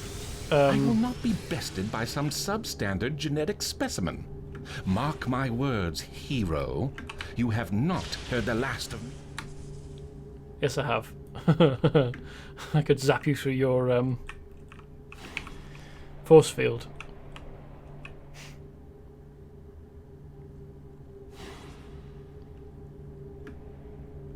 Perhaps my character is not actually a human, but a... oh, I didn't know this was a journal entry over here. Thanks. Didn't notice it the last time. From the Journal of Teleios. Jacob Strossen is dead. He is gone, buried, and with him even the most infinitesimal shard of doubt I once held about my true true destiny. I am now Teleios, the living embodiment of human perfection. As of today, I hereby dedicate my life to perfecting the rest of humanity, and indeed all life on Earth, through the miracle of genetic manipulation and my mastery of the biological sciences. I will see this through to the end. A perfect world will rise, and all will give praise to the unparalleled genius of Teleios, the perfect man, and his perfect mind. If you're already perfect, why do you need to keep going through different iterations and improvements?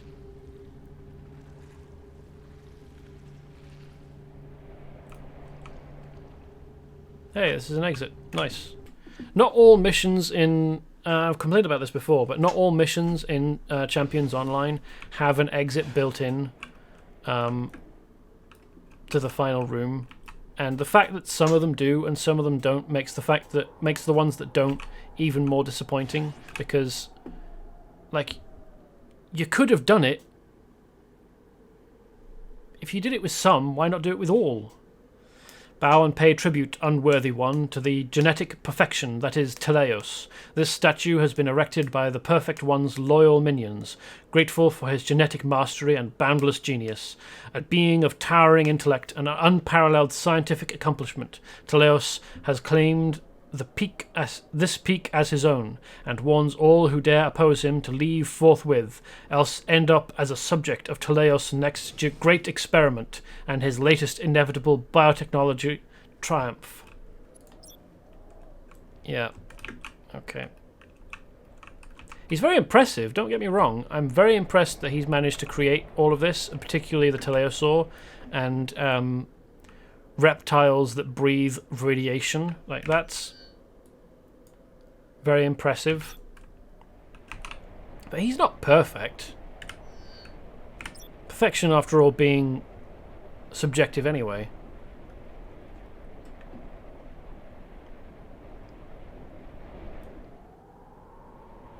Just the fact that he has to keep coming up with new iterations proves that he's not. Like, he's a hypocrite. Teleios got away, eh? Well, what's important is that the cloning has stopped, for now. Nice work. Yep. What else? Got a hand in here, or several hand-ins actually, so I suppose I'll go and do that. Hop on my jet bike. I was saying earlier, I suppose that my character could actually be a robot. Not an android, because that's a male form robot. A gynoid is a female form robot who just looks perfectly human.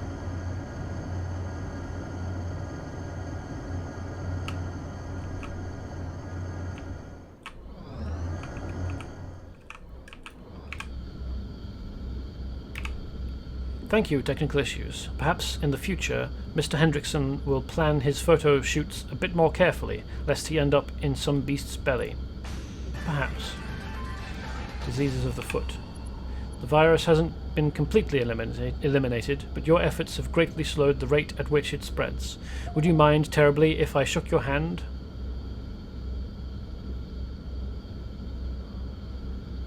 Oh, no worries. Thanks for your help. I'm just happy that you're hanging out, and or that you hung out, and you have enjoyed this so far. You've been very helpful. It probably would have been, well, it would have been much more difficult. I probably would still be in the tower doing that now. But thank you.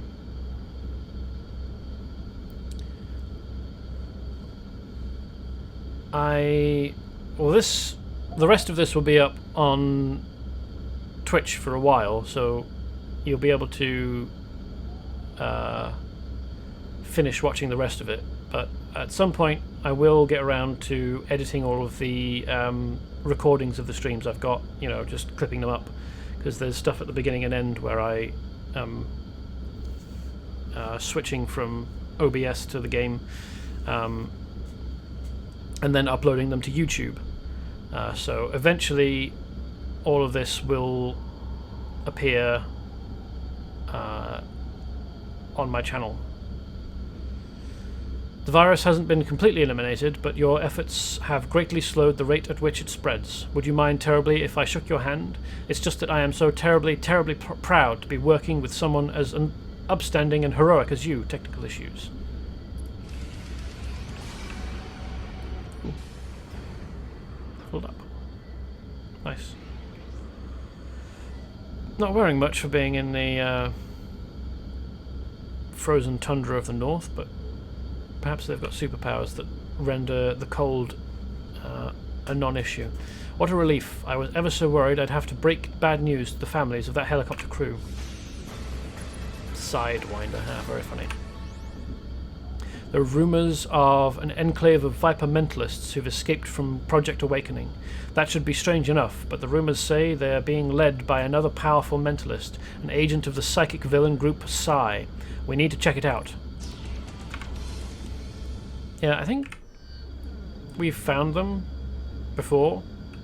We fought the escapees of Project Awakening. We want...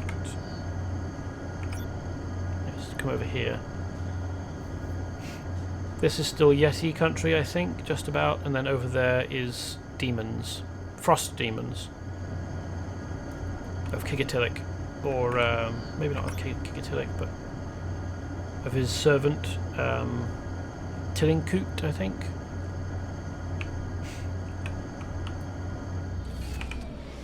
Who we do at eventually. Well, not Kigatilic. He's up here in this demon-looking mountain. But Tillinkut, you summon him from a. You summon someone, maybe not Tillinkut. I don't quite remember, but you summon someone from a big stone disc portal, or a ring, and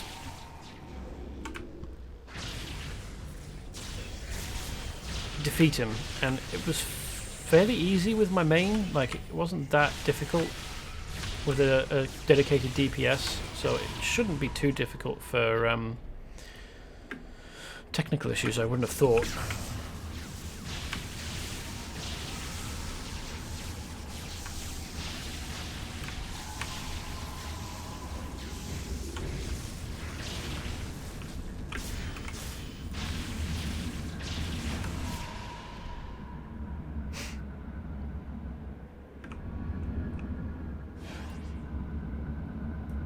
Oh, it's Mindslayer.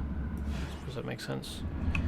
Who, by the way, is in here. We don't actually need to bother with the other Project Awakening chaps.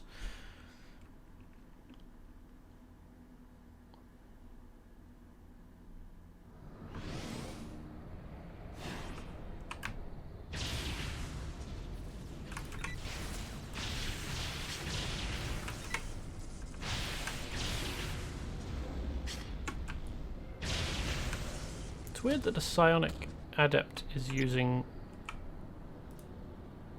a knife, but then again, these are mind-controlled soldiers, so they're not operating at full capacity, I don't imagine.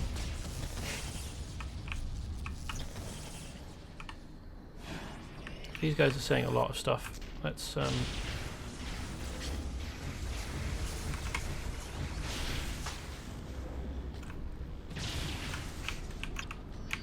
just read through some of the stuff that they're saying to themselves.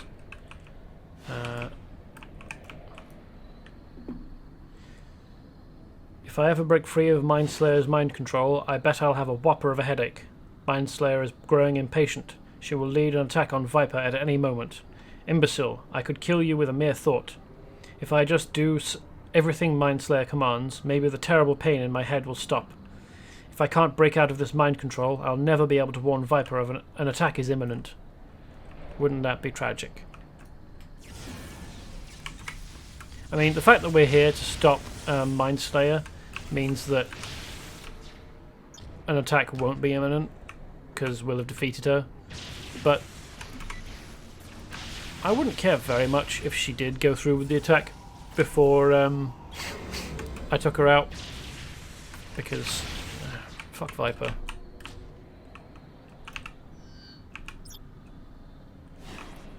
There she is. Very edgy. Mindslayer is one of the strongest mentalists Sai has. She's aggressive, violent, petulant, and absolutely in love with and devoted to Simon, the leader of Sai. She can create blades of pure force with her mind and readily uses them on anyone who threatens Simon or gets in her way. So, lovely lass, really.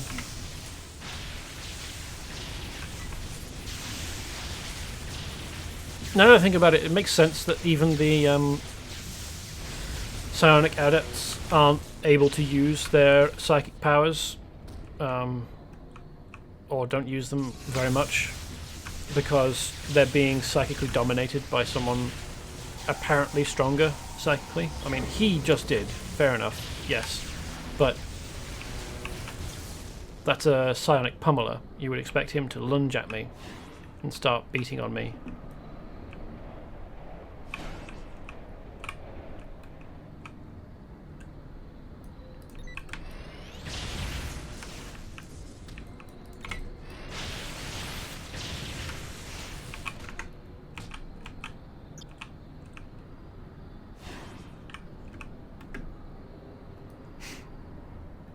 As you may note, there's a lot of bones in here, isn't there? That's not what I was going to point out. This appears to be... I could kill you with a mere thought. So why don't you? There's a lot of bones in here. This has got to be a very significant location for paleontologists. Which is a shame that they probably wouldn't be able to come in here safely. So she's not... You may notice she's not wearing very much, which is a bold choice for That brain of yours is an open book to me, fool.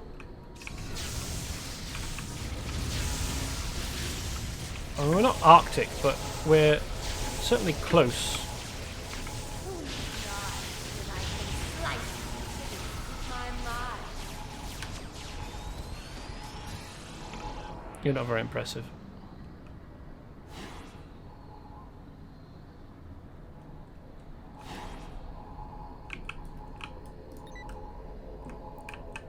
I think we can destroy this barrel and leave this psi object just floating there.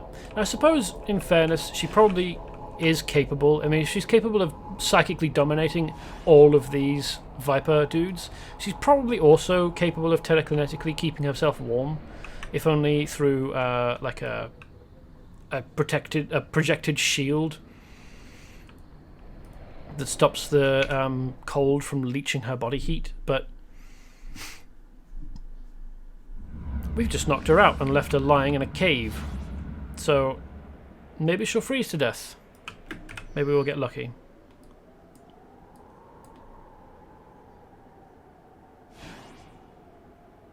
Oh, this is the Chieta chief.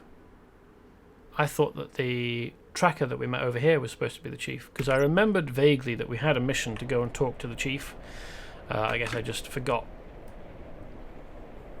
which was supposed to be which. Because, to be fair, there's a lot of missions going on at the moment.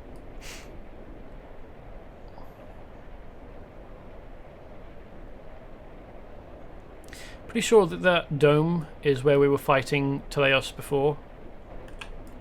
Up here. It's a shame that you couldn't see the telescope from outside, or from inside. I think I did try looking for it, just not very hard. So, I mean, I suppose maybe it's there. And I just didn't notice it.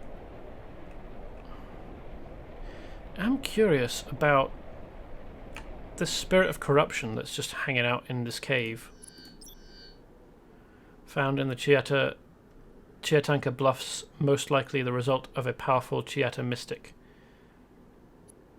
Wait, this is a spirit of corruption. Why would she be the result of a Chieta, the peaceful Bigfoot dudes? She also looks a bit like she was originally a Bigfoot. Oof. That's black hole.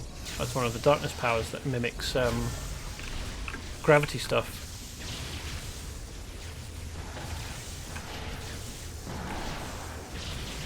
Probably shouldn't have stopped and looked at her for a while before the fight. That made things a little bit more difficult than they needed to be.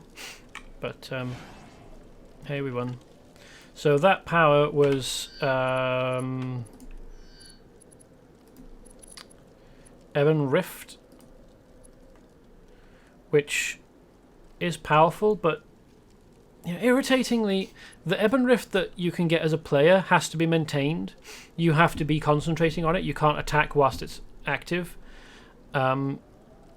It itself is the attack that you're maintaining.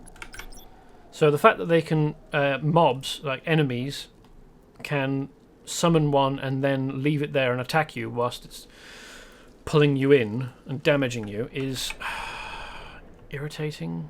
Like, it's not fair.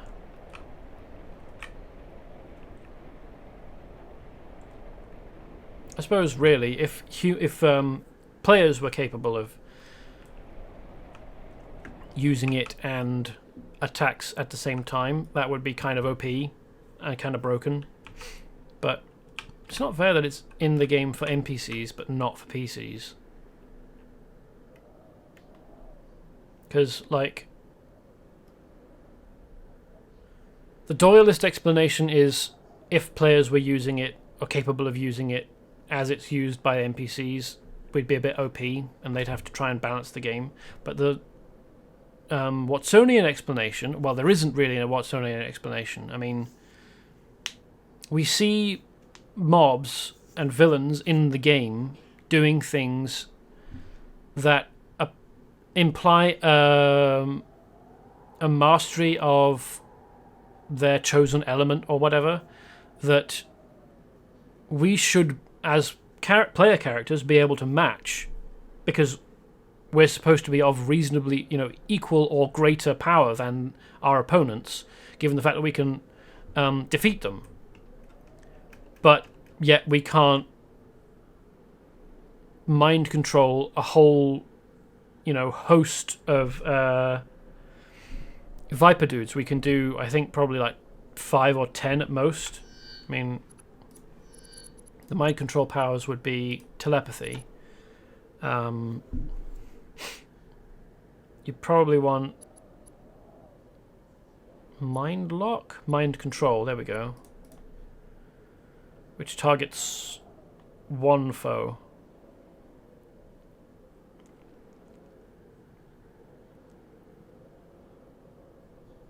Play attempts to corrupt your target for 7 seconds, and the cooldown is 25 seconds. So there's no way that you could possibly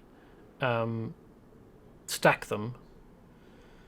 It only works on henchmen and villains, and once corrupted expires, henchmen take 50% health and villains take 25% health.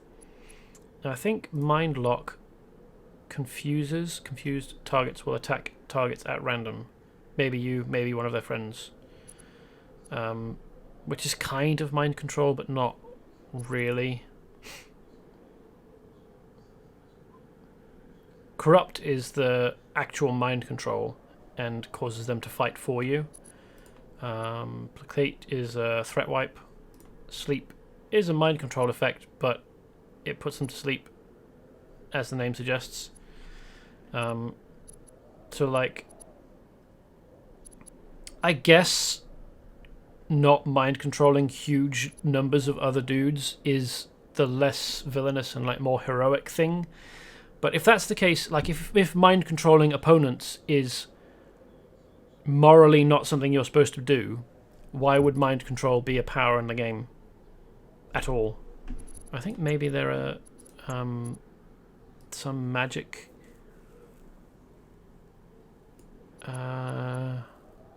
not Veil of Darkness. Probably not Veil of Darkness. No, that's a threat wipe. Soul Mesmerism? No, that paralyzes. Othona's Charm confuses, which again is a control effect and a mind effect, but not actual mind control.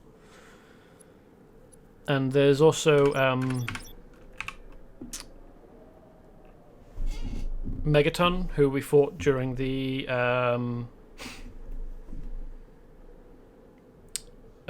disaster in or the crisis in the Southwest Desert, who had managed to erect a whole radioactive dome over Project Greenskin, using his powers. Like, he was supposed to be the one responsible, and I think that the text of the game implied, if not outright stated, that he had done it with his powers, not with like technology that boosted his powers or just technology that was of a similar type. And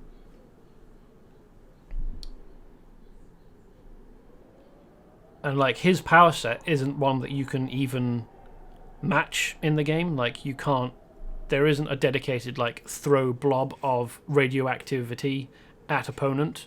If you want, Ravenforce was talking about it before, but if you want something like that, you've got to go with Infernal Supernatural, or pick and choose from the variety of radiation effect applying powers in like 3 or 4 different power sets, and no power set in the game allows you to create a big dome force field over a large section of the map. And so like the power levels available to you as the player and your opponents seem to vary wildly. Like, I guess this is a problem with a lot of games. I felt similarly in World of Warcraft. But there, you've got the implication that your character could do stuff similar to what the opponents are doing, what the villains are doing, the enemies, just that they have no reason to at any given time, or that it would take a lot of time and... Well, anyway. The way that the game... The way that the... Because what we're interacting with is a universe through the lens of a game. If you could perfectly emulate interacting with that universe, you wouldn't have much of a game. And like, too many it would be too difficult, they would be too complex, there would be too many different things that you could try and do, and a game that we're currently capable of making wouldn't be capable of keeping up with all of the different things. Like, the emulation of the universe is imperfect because of our level of technology. Anyway, good thing you're here. Technical issues, I need your help. Okie dokie. Greetings. How I get superpowers like you, hero? Ignoble sacrifice. The Bigfoot Oracle was attempting to uncover the purpose of the demonic presence in Lynx's fold when he was overwhelmed.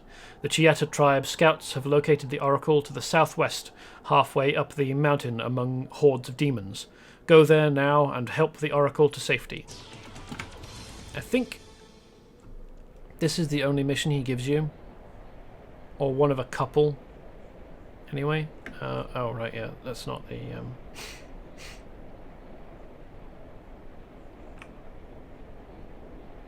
That's not the mission that we just got.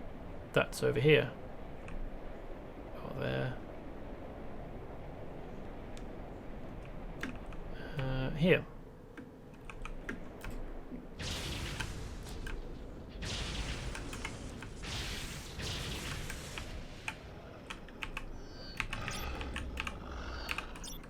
These guys have got a real fetish for Kigatilic. Kinky.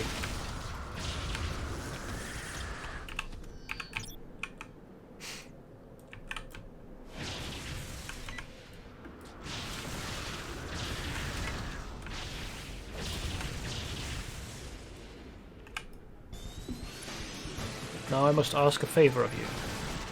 Tilinkut's demons almost succeeded. Oh, for fuck's sake. Go away, no one likes you.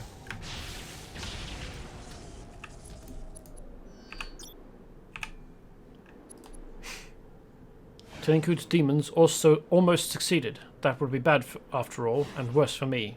Or bad for all, and worse for me. Right, yes. Eyes of Tomorrow is is powerful oracle of Chiata tribe, has visions of the days and weeks ahead. Eyes of Tomorrow kidnapped by Tillincoot's demons. They mean to sacrifice him soon, so he cannot tell details of evil plans to demons' masters. Tillincoot and Kigatillik. I know why he's speaking in third person.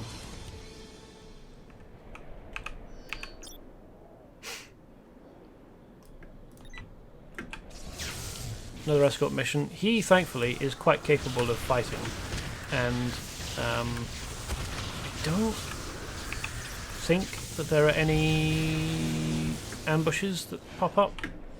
So you could, if you were quick enough and capable enough, just go ahead of him and take out all the people that you'd meet along the way.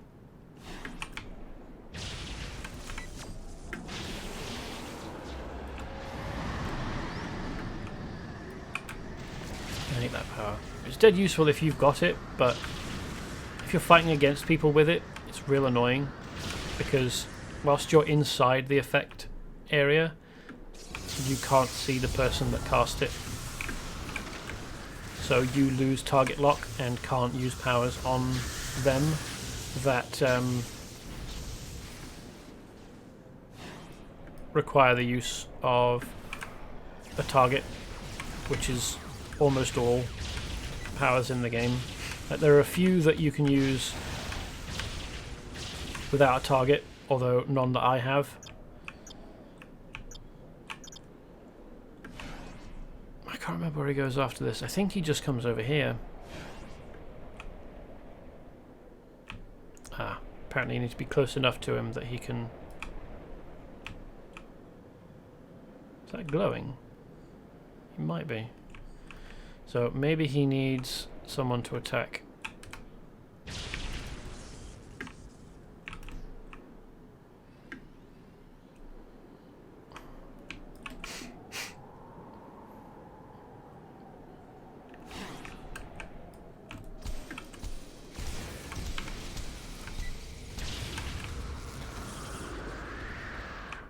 Looks like he's got ice powers.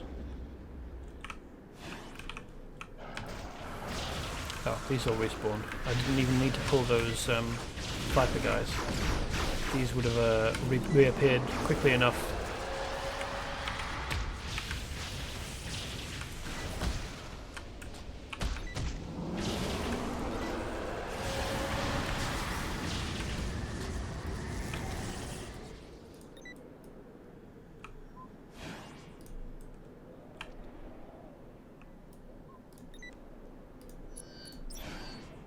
Sasquatch Mystic. Okay.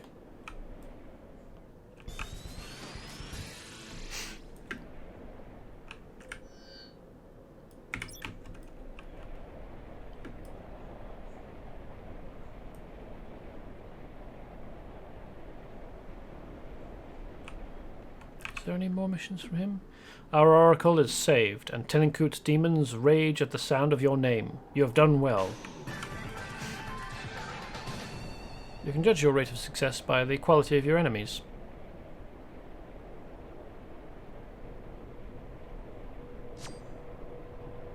Ah, yes, there we go. Lynx's Fold. Up here by the demon mountain that's reaching down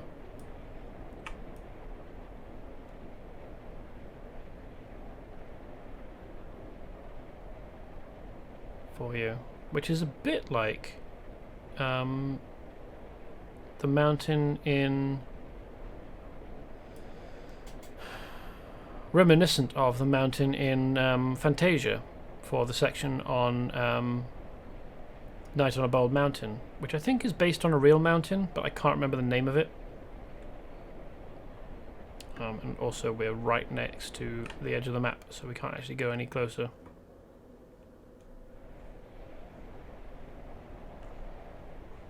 Actually, it'd be quicker if I just fly this way.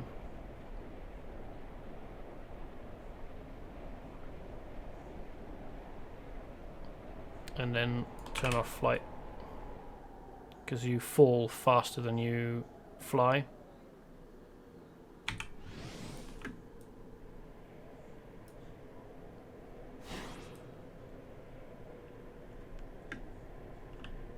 Actually, I can probably look that up on not 4-speed, but what the mountain is called in Night on a Bald Mountain. Probably look it up on Wikipedia.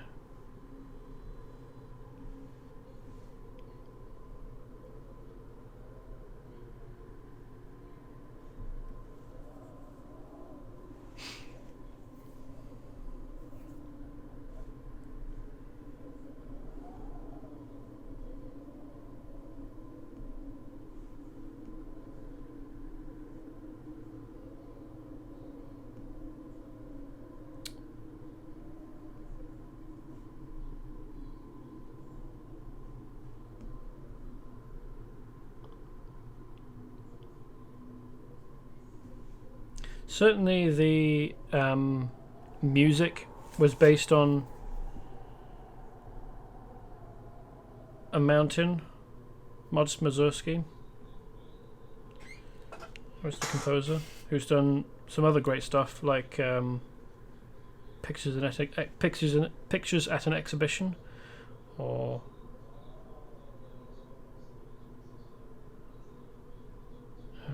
is it Pictures at an Exhibition? Pictures at a Gallery?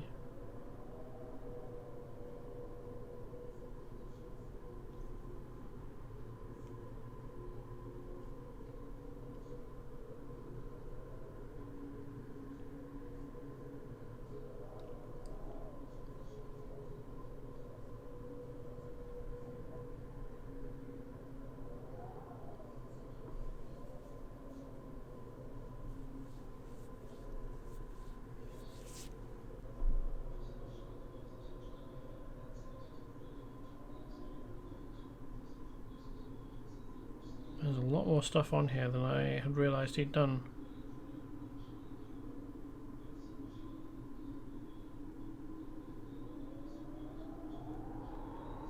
A lot of like operatic, like dramatised performances of stuff. I thought he was just a composer of classical music, in the same vein as, well, I suppose just. And I guess I don't understand what a lot of classical composers actually do. Most of the time.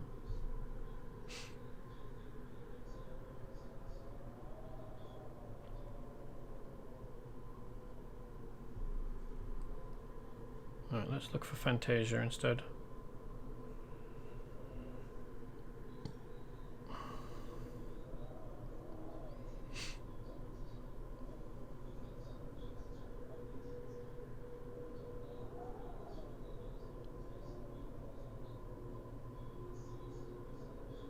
At midnight, the devil Chernobog awakes and summons evil spirits and restless souls from their graves to Bald Mountain. Okay, the mountain is called Bald Mountain. The spirits dance and fly through the air until driven back by the sound of an Angelus bell as night fades into dawn. The chorus is heard singing Ave Maria as a line of robed monks is depicted walking with lighted torches through a forest and into the ruins of a cathedral. Fantasia, the 1940 edition, was great, by the way. Absolutely recommend watching it. It's not too long either. 126 minutes.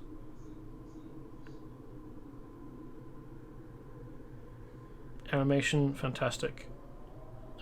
Lots of pieces of variety of pieces of classical music, and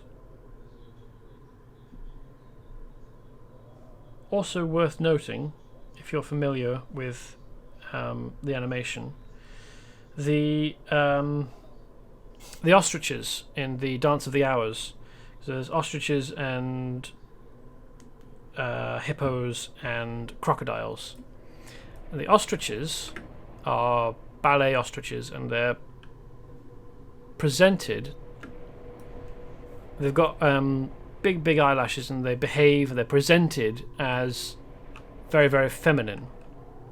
But worth noting that the coloration of those ostriches is male, not female. Female ostriches are brown and quite drab looking. Male ostriches are the ones who have black feathers with white tips on their wings and tails.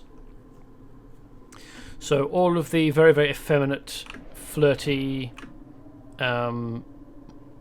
tertiary female sexual characteristics, like long eyelashes, of the ostriches in Fantasia, Dance of the Hours, are male.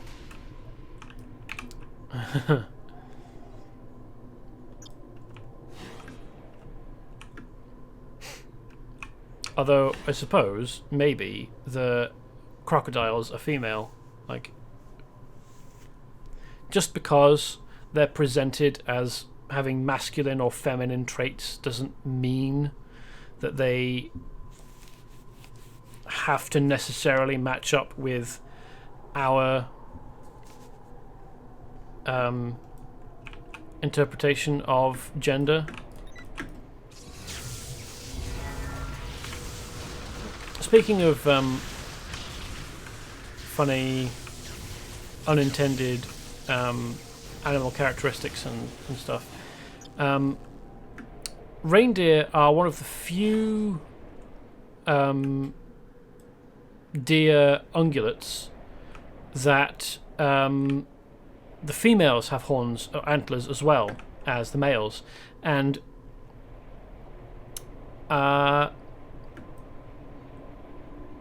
males only have their antlers during mating season in the summer. In the winter, or after which their antlers fall off. In the winter, which means only females have antlers by the winter. So every one of Santa's reindeer are female because they have antlers, and they are reindeer in the winter. Where the fuck?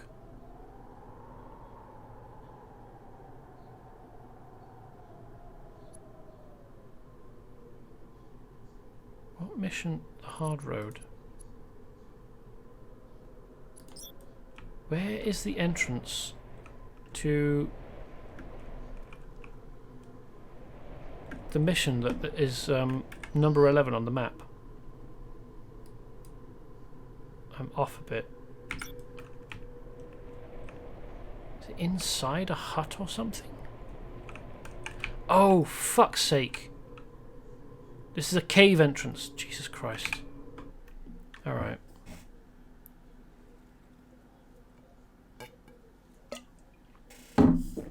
I wish shit like that was clearer. The scientists are in here, and so are the Viper kidnappers. Find the scientists and rescue them from their captors. Well, of course. I will resist the temptation to complain again about the light levels in a cave such as this. But suffice it to say, I think it's definitely very odd and doesn't make sense. Although I suppose there is an actual opening, like, with snowfall here. But this is unusual in caves, ice caves in this game. This is not a typical thing.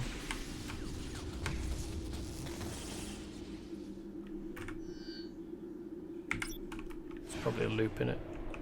Oh, do I have to talk to him?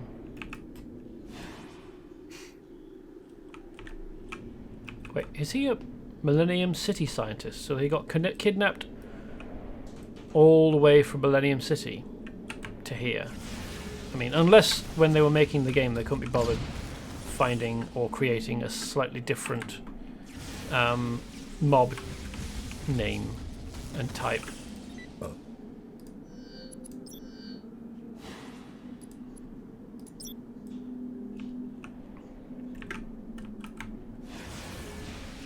Pretty sure that other scientists elsewhere in the game aren't necessarily Millennium City scientists.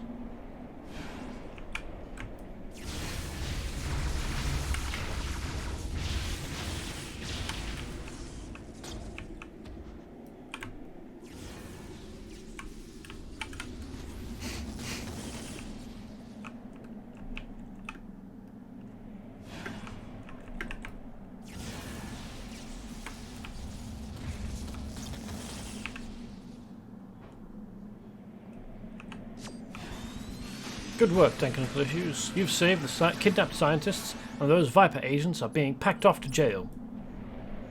Presumably after they've been dug out of the ice.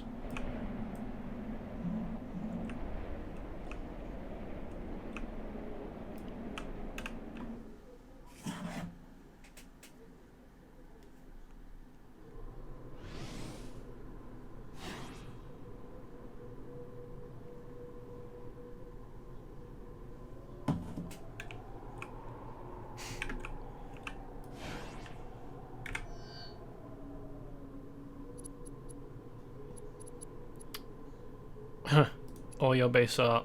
Oh, forget it. Nice. Essence of Apicuni. Which is just... I think it's just... take samples off of crystals. Like these. Oh, these guys actually will attack me on sight because they are of high enough level to consider me a threat. Or rather, to consider themselves threats to me, I think is really the case, because enemies who are grey won't attack you on sight. I mean, sometimes they'll face you if they're close enough, like about 5 levels below you, but more than that, they really don't want to have anything to do with you at all. They're like...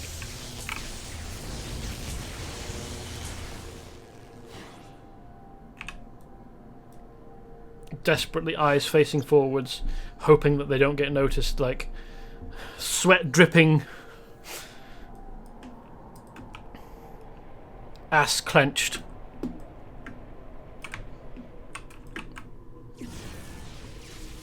In fact, if you're high enough above in terms of level, even if you attack some members of a group of mobs, the rest won't attack you.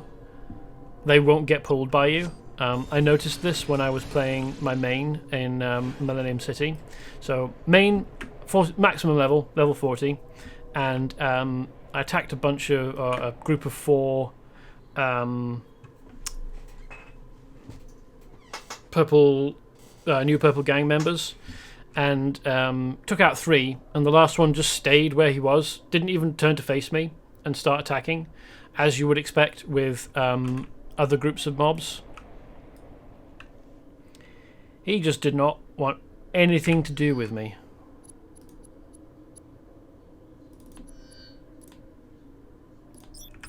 So right now, what I'm trying to do is defeat 10 degenerates.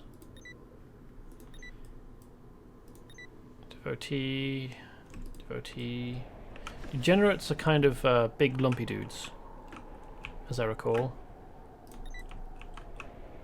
They're more built, you might say. Broader. They don't have big axes like that.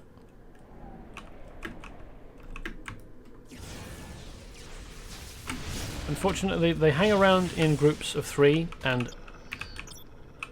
there aren't very many places where they spawn. Mostly what you get is worshipping minions and devotees. So actually finding the numbers for the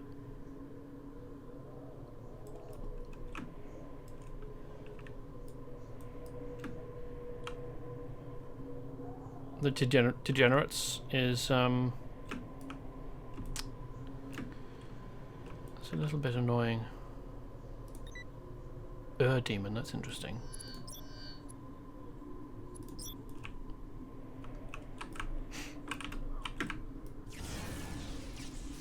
Describing something as the example, you are usually means that they are the first, the earliest. So an demon would be the earliest, or at one of the earliest type.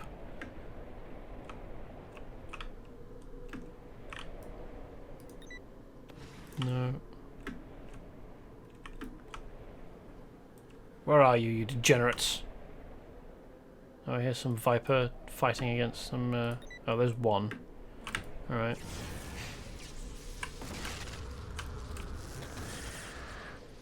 Viper deciding to make enemies of demons.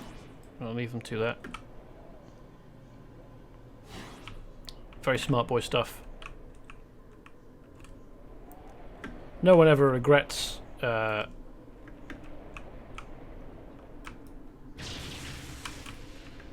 kidnapping demons for research purposes. That always goes well, doesn't it?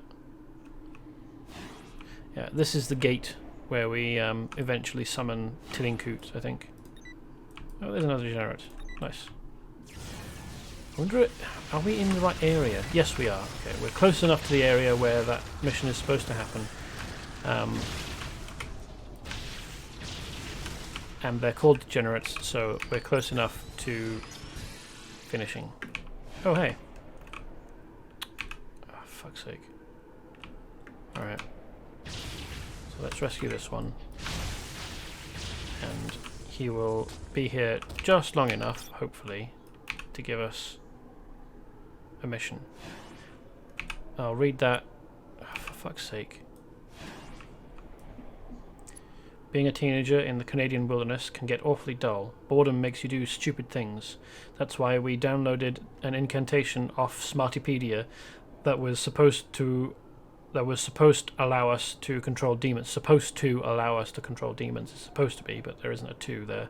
But the incantation was wrong, man. The internet lied. Do you think someone would do that? Just go on the internet and lie about things? And tell lies? Okay, maybe now we'll be able to take the mission off of him. Alright. Moronic emo teenager who thought... Yeah, he's going to run off now, but we've got the info in the NPC chat, so... Moronic emo teenager who thought it would be cool to get his friends together and try to summon and control demons. A total poser. Real name Waldo Eugene Schomer. What a dork. Not Tuke Reisner.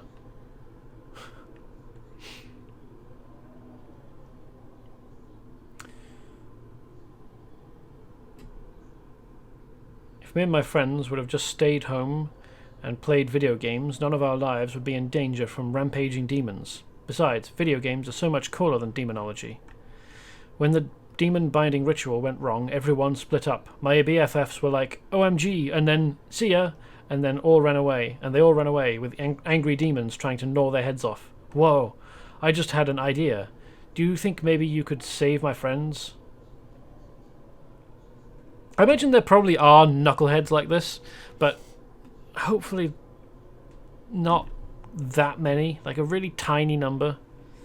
Find and rescue 7 of the goth teenagers cornered by angry demons. They are scattered to the west of the gateway to Kigatilik's realm.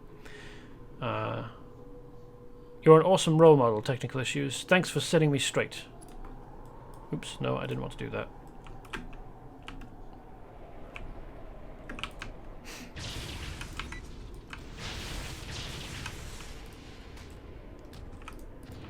So who's this?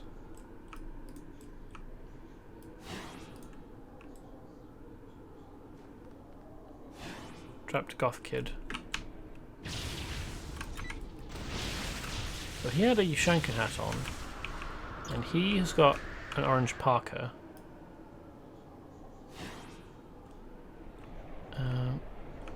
What does he look like? I think that these are references to the South Park kids. Except he... Oh no, yeah, he's got the peaked cap on, hasn't he? So, is this Cartman? No, he's not got a toque on, has he? I wonder which one he's supposed to be then.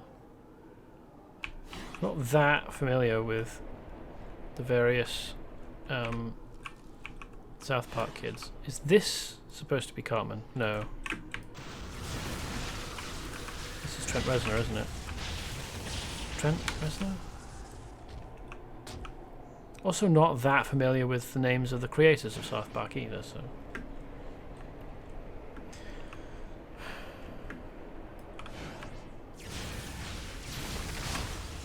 This may be Cartman. No, this is just a repeat of the other one. So we've got repeats of a bunch of them.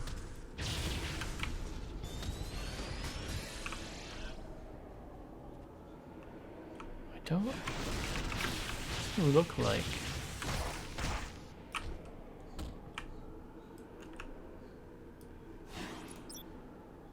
There is actually... I wonder where they're running off to. This is the edge of the map. This isn't towards civilization. Where they're supposed to be going? Where are they supposed to be going? Oh well. Now I'm curious. What are the names of the creators of South Park?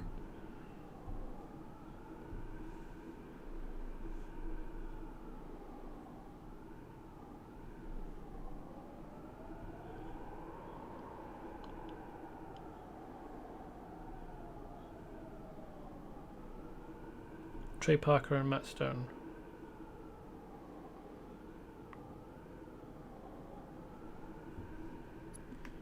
So, Took Reznor is not anything like... It's not even like the names of the kids. So there's Kenny McCormick, Eric Cartman, Kyle Blefovisky, and Stan Marsh.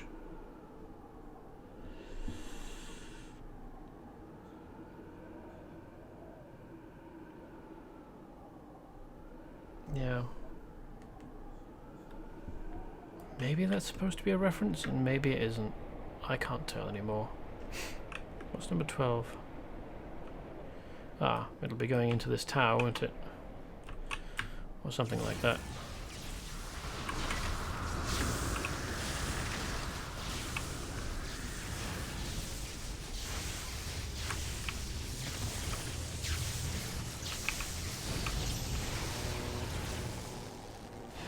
This is presumably, well, it's obviously a blown out bridge.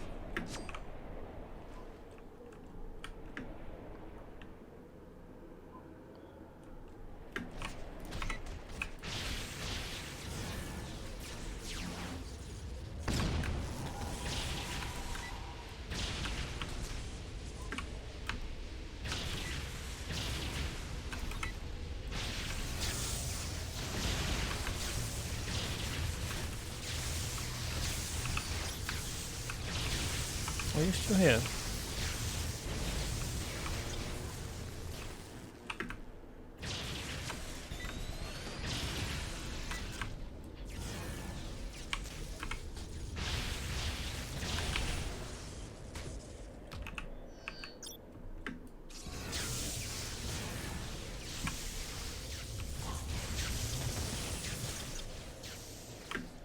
Oh, cool. Defeated 100 demons and 100 great demon minions.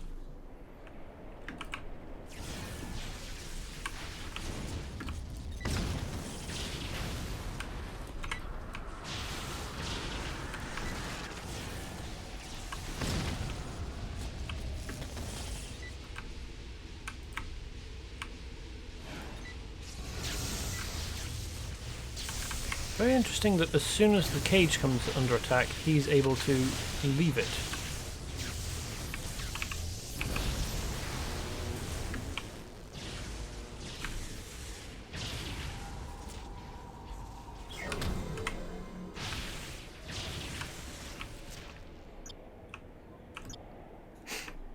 Well, I appear to be done here, but still 2 dudes left. And let's destroy the vehicles as well, for the sake of it.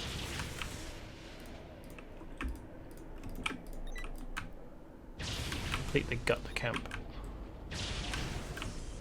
There we go.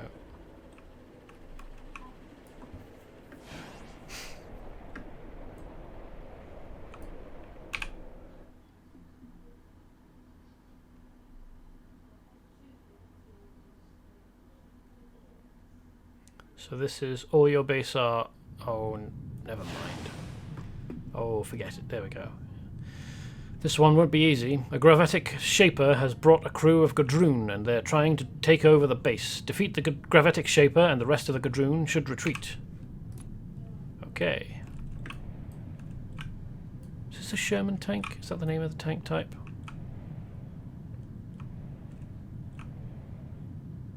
Or is it a Challenger? Anyway. Hold on. How the fuck did any of these enormous vehicles get in through these two tiny doors? Look at this. What halfwit thought that this was convincing? Look. There are no hangar doors. None of the wide, rolly, like, segmented doors. And I really, really refuse to believe that any part of this ceiling is built to retract and open up.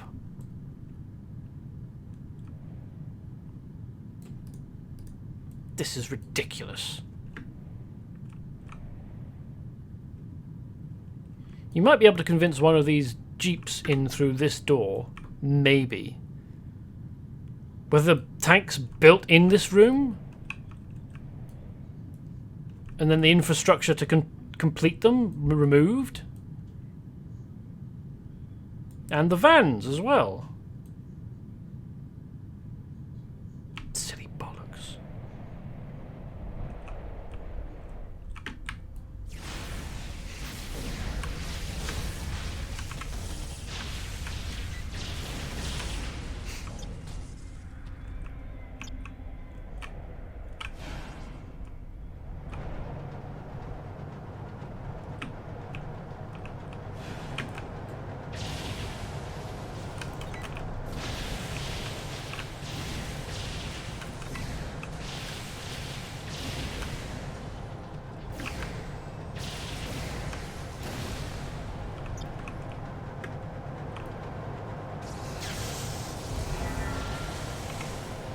Wow, that pulled all of them.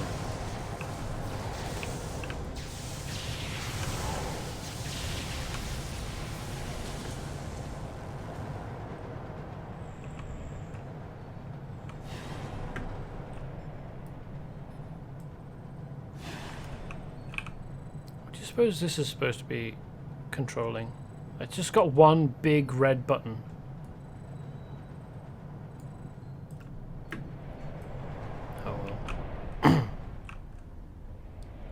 Who owns this base? Is this a Viper base? I mean, yes, it's under attack by Gadroon, but that doesn't mean that it was originally theirs. I don't think we've seen any, like,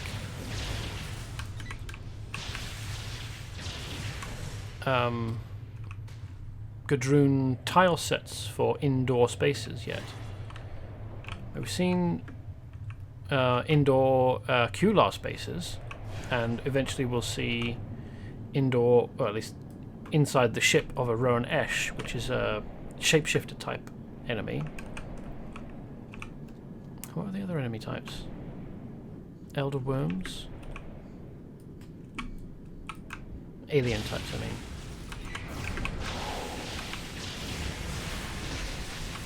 I think I said enemy. I meant alien.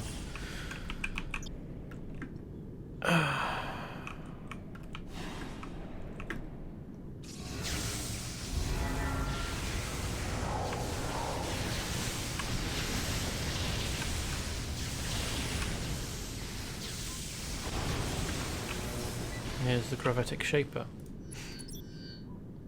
Gadroon. Okay. It doesn't tell us anything else about them. What was he doing? What kind of attack is this? Just go into the deepest room and stand there with your arms crossed. The human race is weak. I think you'll find the Gadroon race is weaker. He's been around for longer. Oh, Christ. Good work, technical issues. You've defeated the Gravitic Shaper and his crew. The world is a safer place. Just because you've been around for longer and developed more, technology-wise, doesn't mean that you are stronger. And yet again, we have a room, the final room of a mission with no exit. So, I mean, it's not a terribly long mission zone. But there are some really long ones that force you to travel power your way out, whether that's fly or run or whatever. And like, most irritating would be if you had super jump, because mostly with super jump you go up, not forwards. You go up, not forwards, and eventually the up does translate into forwards movement, but oh yeah, the door's over here, isn't it?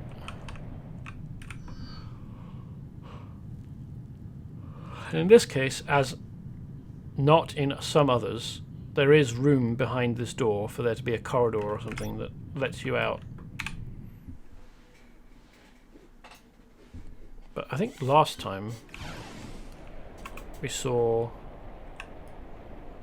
over here with the mission with this one, wasn't it? Clayton Griswold, the Grizz. With that dude,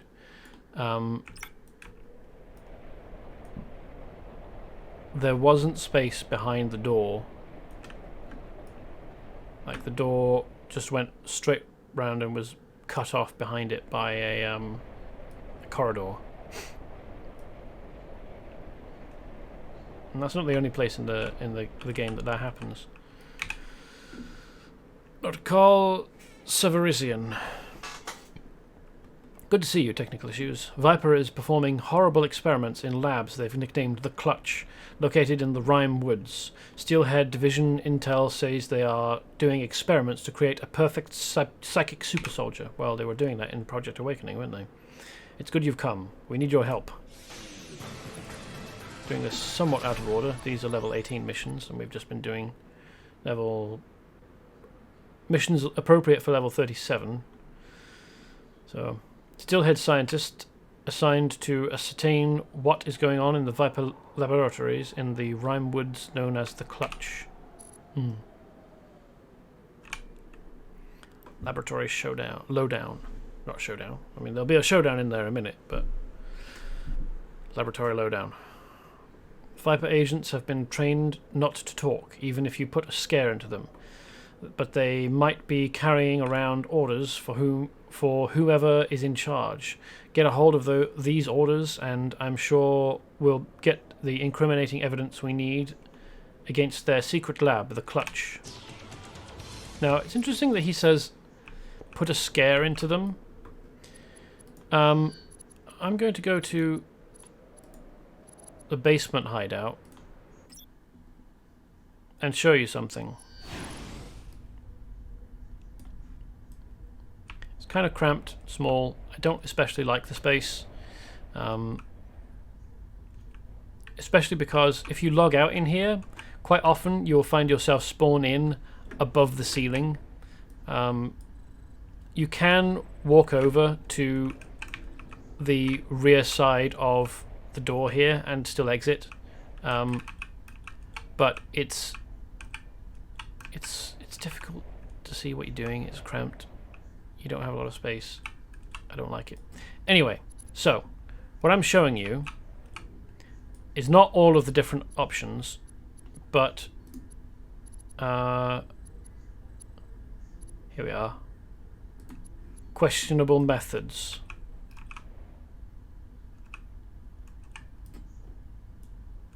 Look at this. Particularly, you'll see a chair with straps on, syringes, a pickaxe, knives, cami, that's a chainsaw down there, and a surgical bone saw. and then a drill, a claw hammer, a machete, a stiletto, and that's not pliers, that's a clipper. Not sure what most of these are. These are probably old surgical tools, or maybe old dental tools.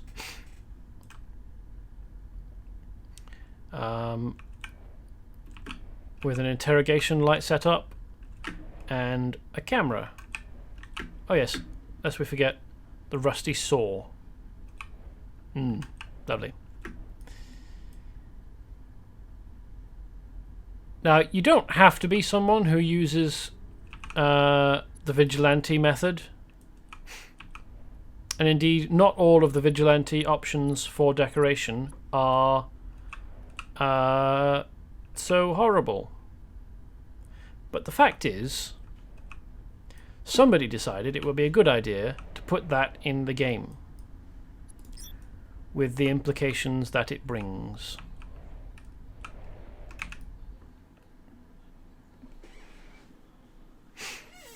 I suppose I might as well give you a tour of the other two.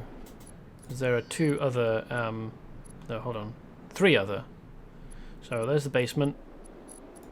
The cave lair is quite cool. Oh, we've gone to a snowy cave. Oh no, this is a tech cave but with crystals.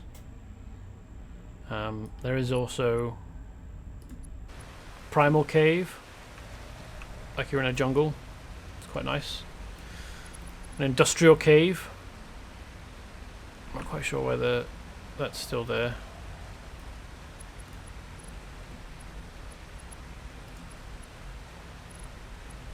Cave venue. There's the snow cave, which is why I was confused before. I thought that maybe there was a... I thought maybe because of the colours that we were in snow cave. There's also a lava cave. If you're feeling bold and don't believe in convection of heat. Right, rock cave, which can have fossils, I think. Where are we? Platform style. Stalagmites with fossils. Oh yes, there's the tailor. Fossils behind all of this. So this is kind of the Batman hideout. If you go with the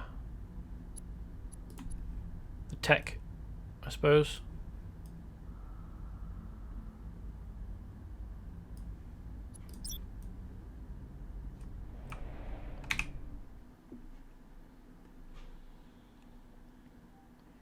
I don't know whose hideout the basement one would be, but maybe Peter Parker, Spider-Man, or Deadpool or something. There's the Sanctum, which is like Doctor Strange or Doctor Fate. The Magical Dude. That book just phases through the wall there. Very nice. You don't have to look like this. You could look like an alchemist with a cage that drops into a virulently green cauldron over blue flame.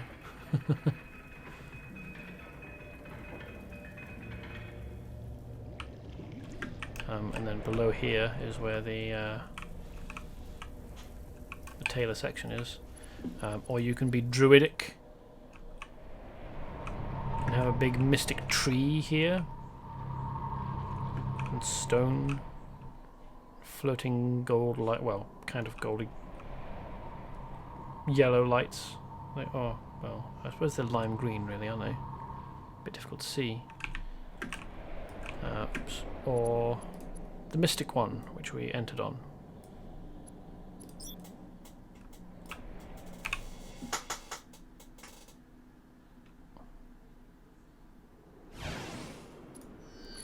And there's also the penthouse, which is I was about to say again like Batman, but probably more like Iron Man, really. It's taking a while to load because there are a lot of options for the penthouse, and it's quite big. Bigger than the sanctum that we were just in. They're not as big as the moon base.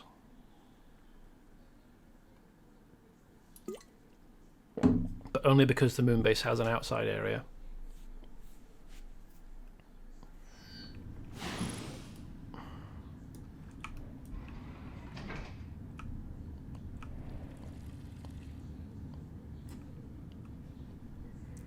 Very nice.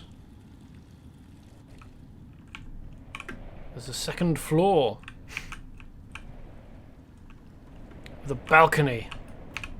And a hot tub.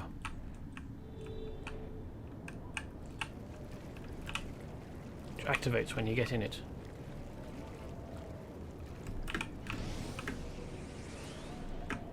I think if you fly out... No. Okay. Oh, we're at the edge of the map there.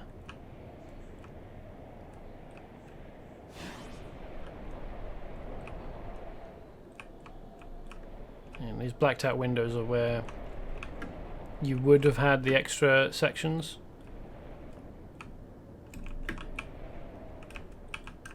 If they'd completed adding in all the stuff that they had planned, like retraining area. I don't know what else there would have been. How far down can we go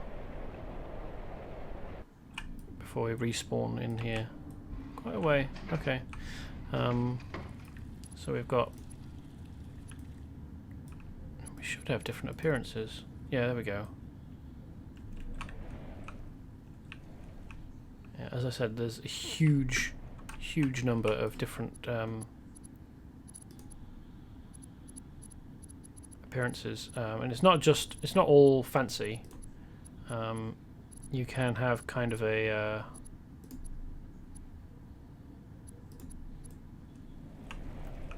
it's loft or luxury. It doesn't have to be all fancy like this. You could have reclaimed kitchen parts.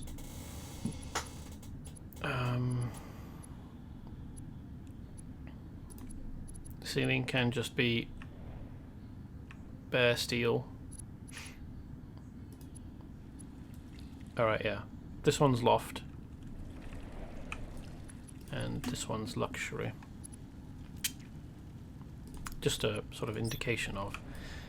But there's also, quite fun, activate the safe room with the drop down tailor in a hidden compartment in the wall. Oh yes, it turns over the desk. So this is an ordinary looking desk in a very, very large empty office room, I suppose. And then that flips over to your crime computer. And the wall drops to give you your equipment room.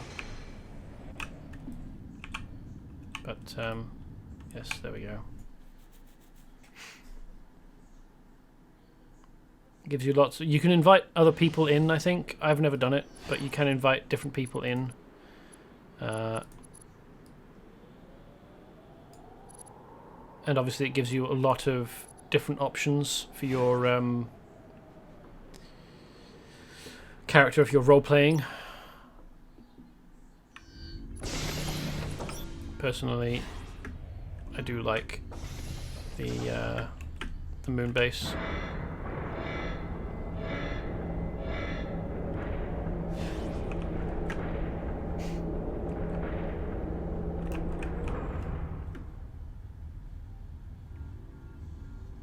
I don't know why, but when you're on the moon, even if you've got flight, which keeps you fixed in place, even on the moon, you will gradually sink to the floor, as you see here.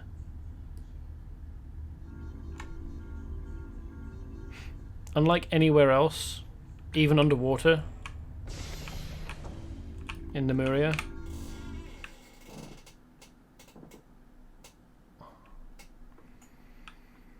Anyway, we're here to do missions for this guy. But we are now at, well, slightly past 11, which is stopping time for me.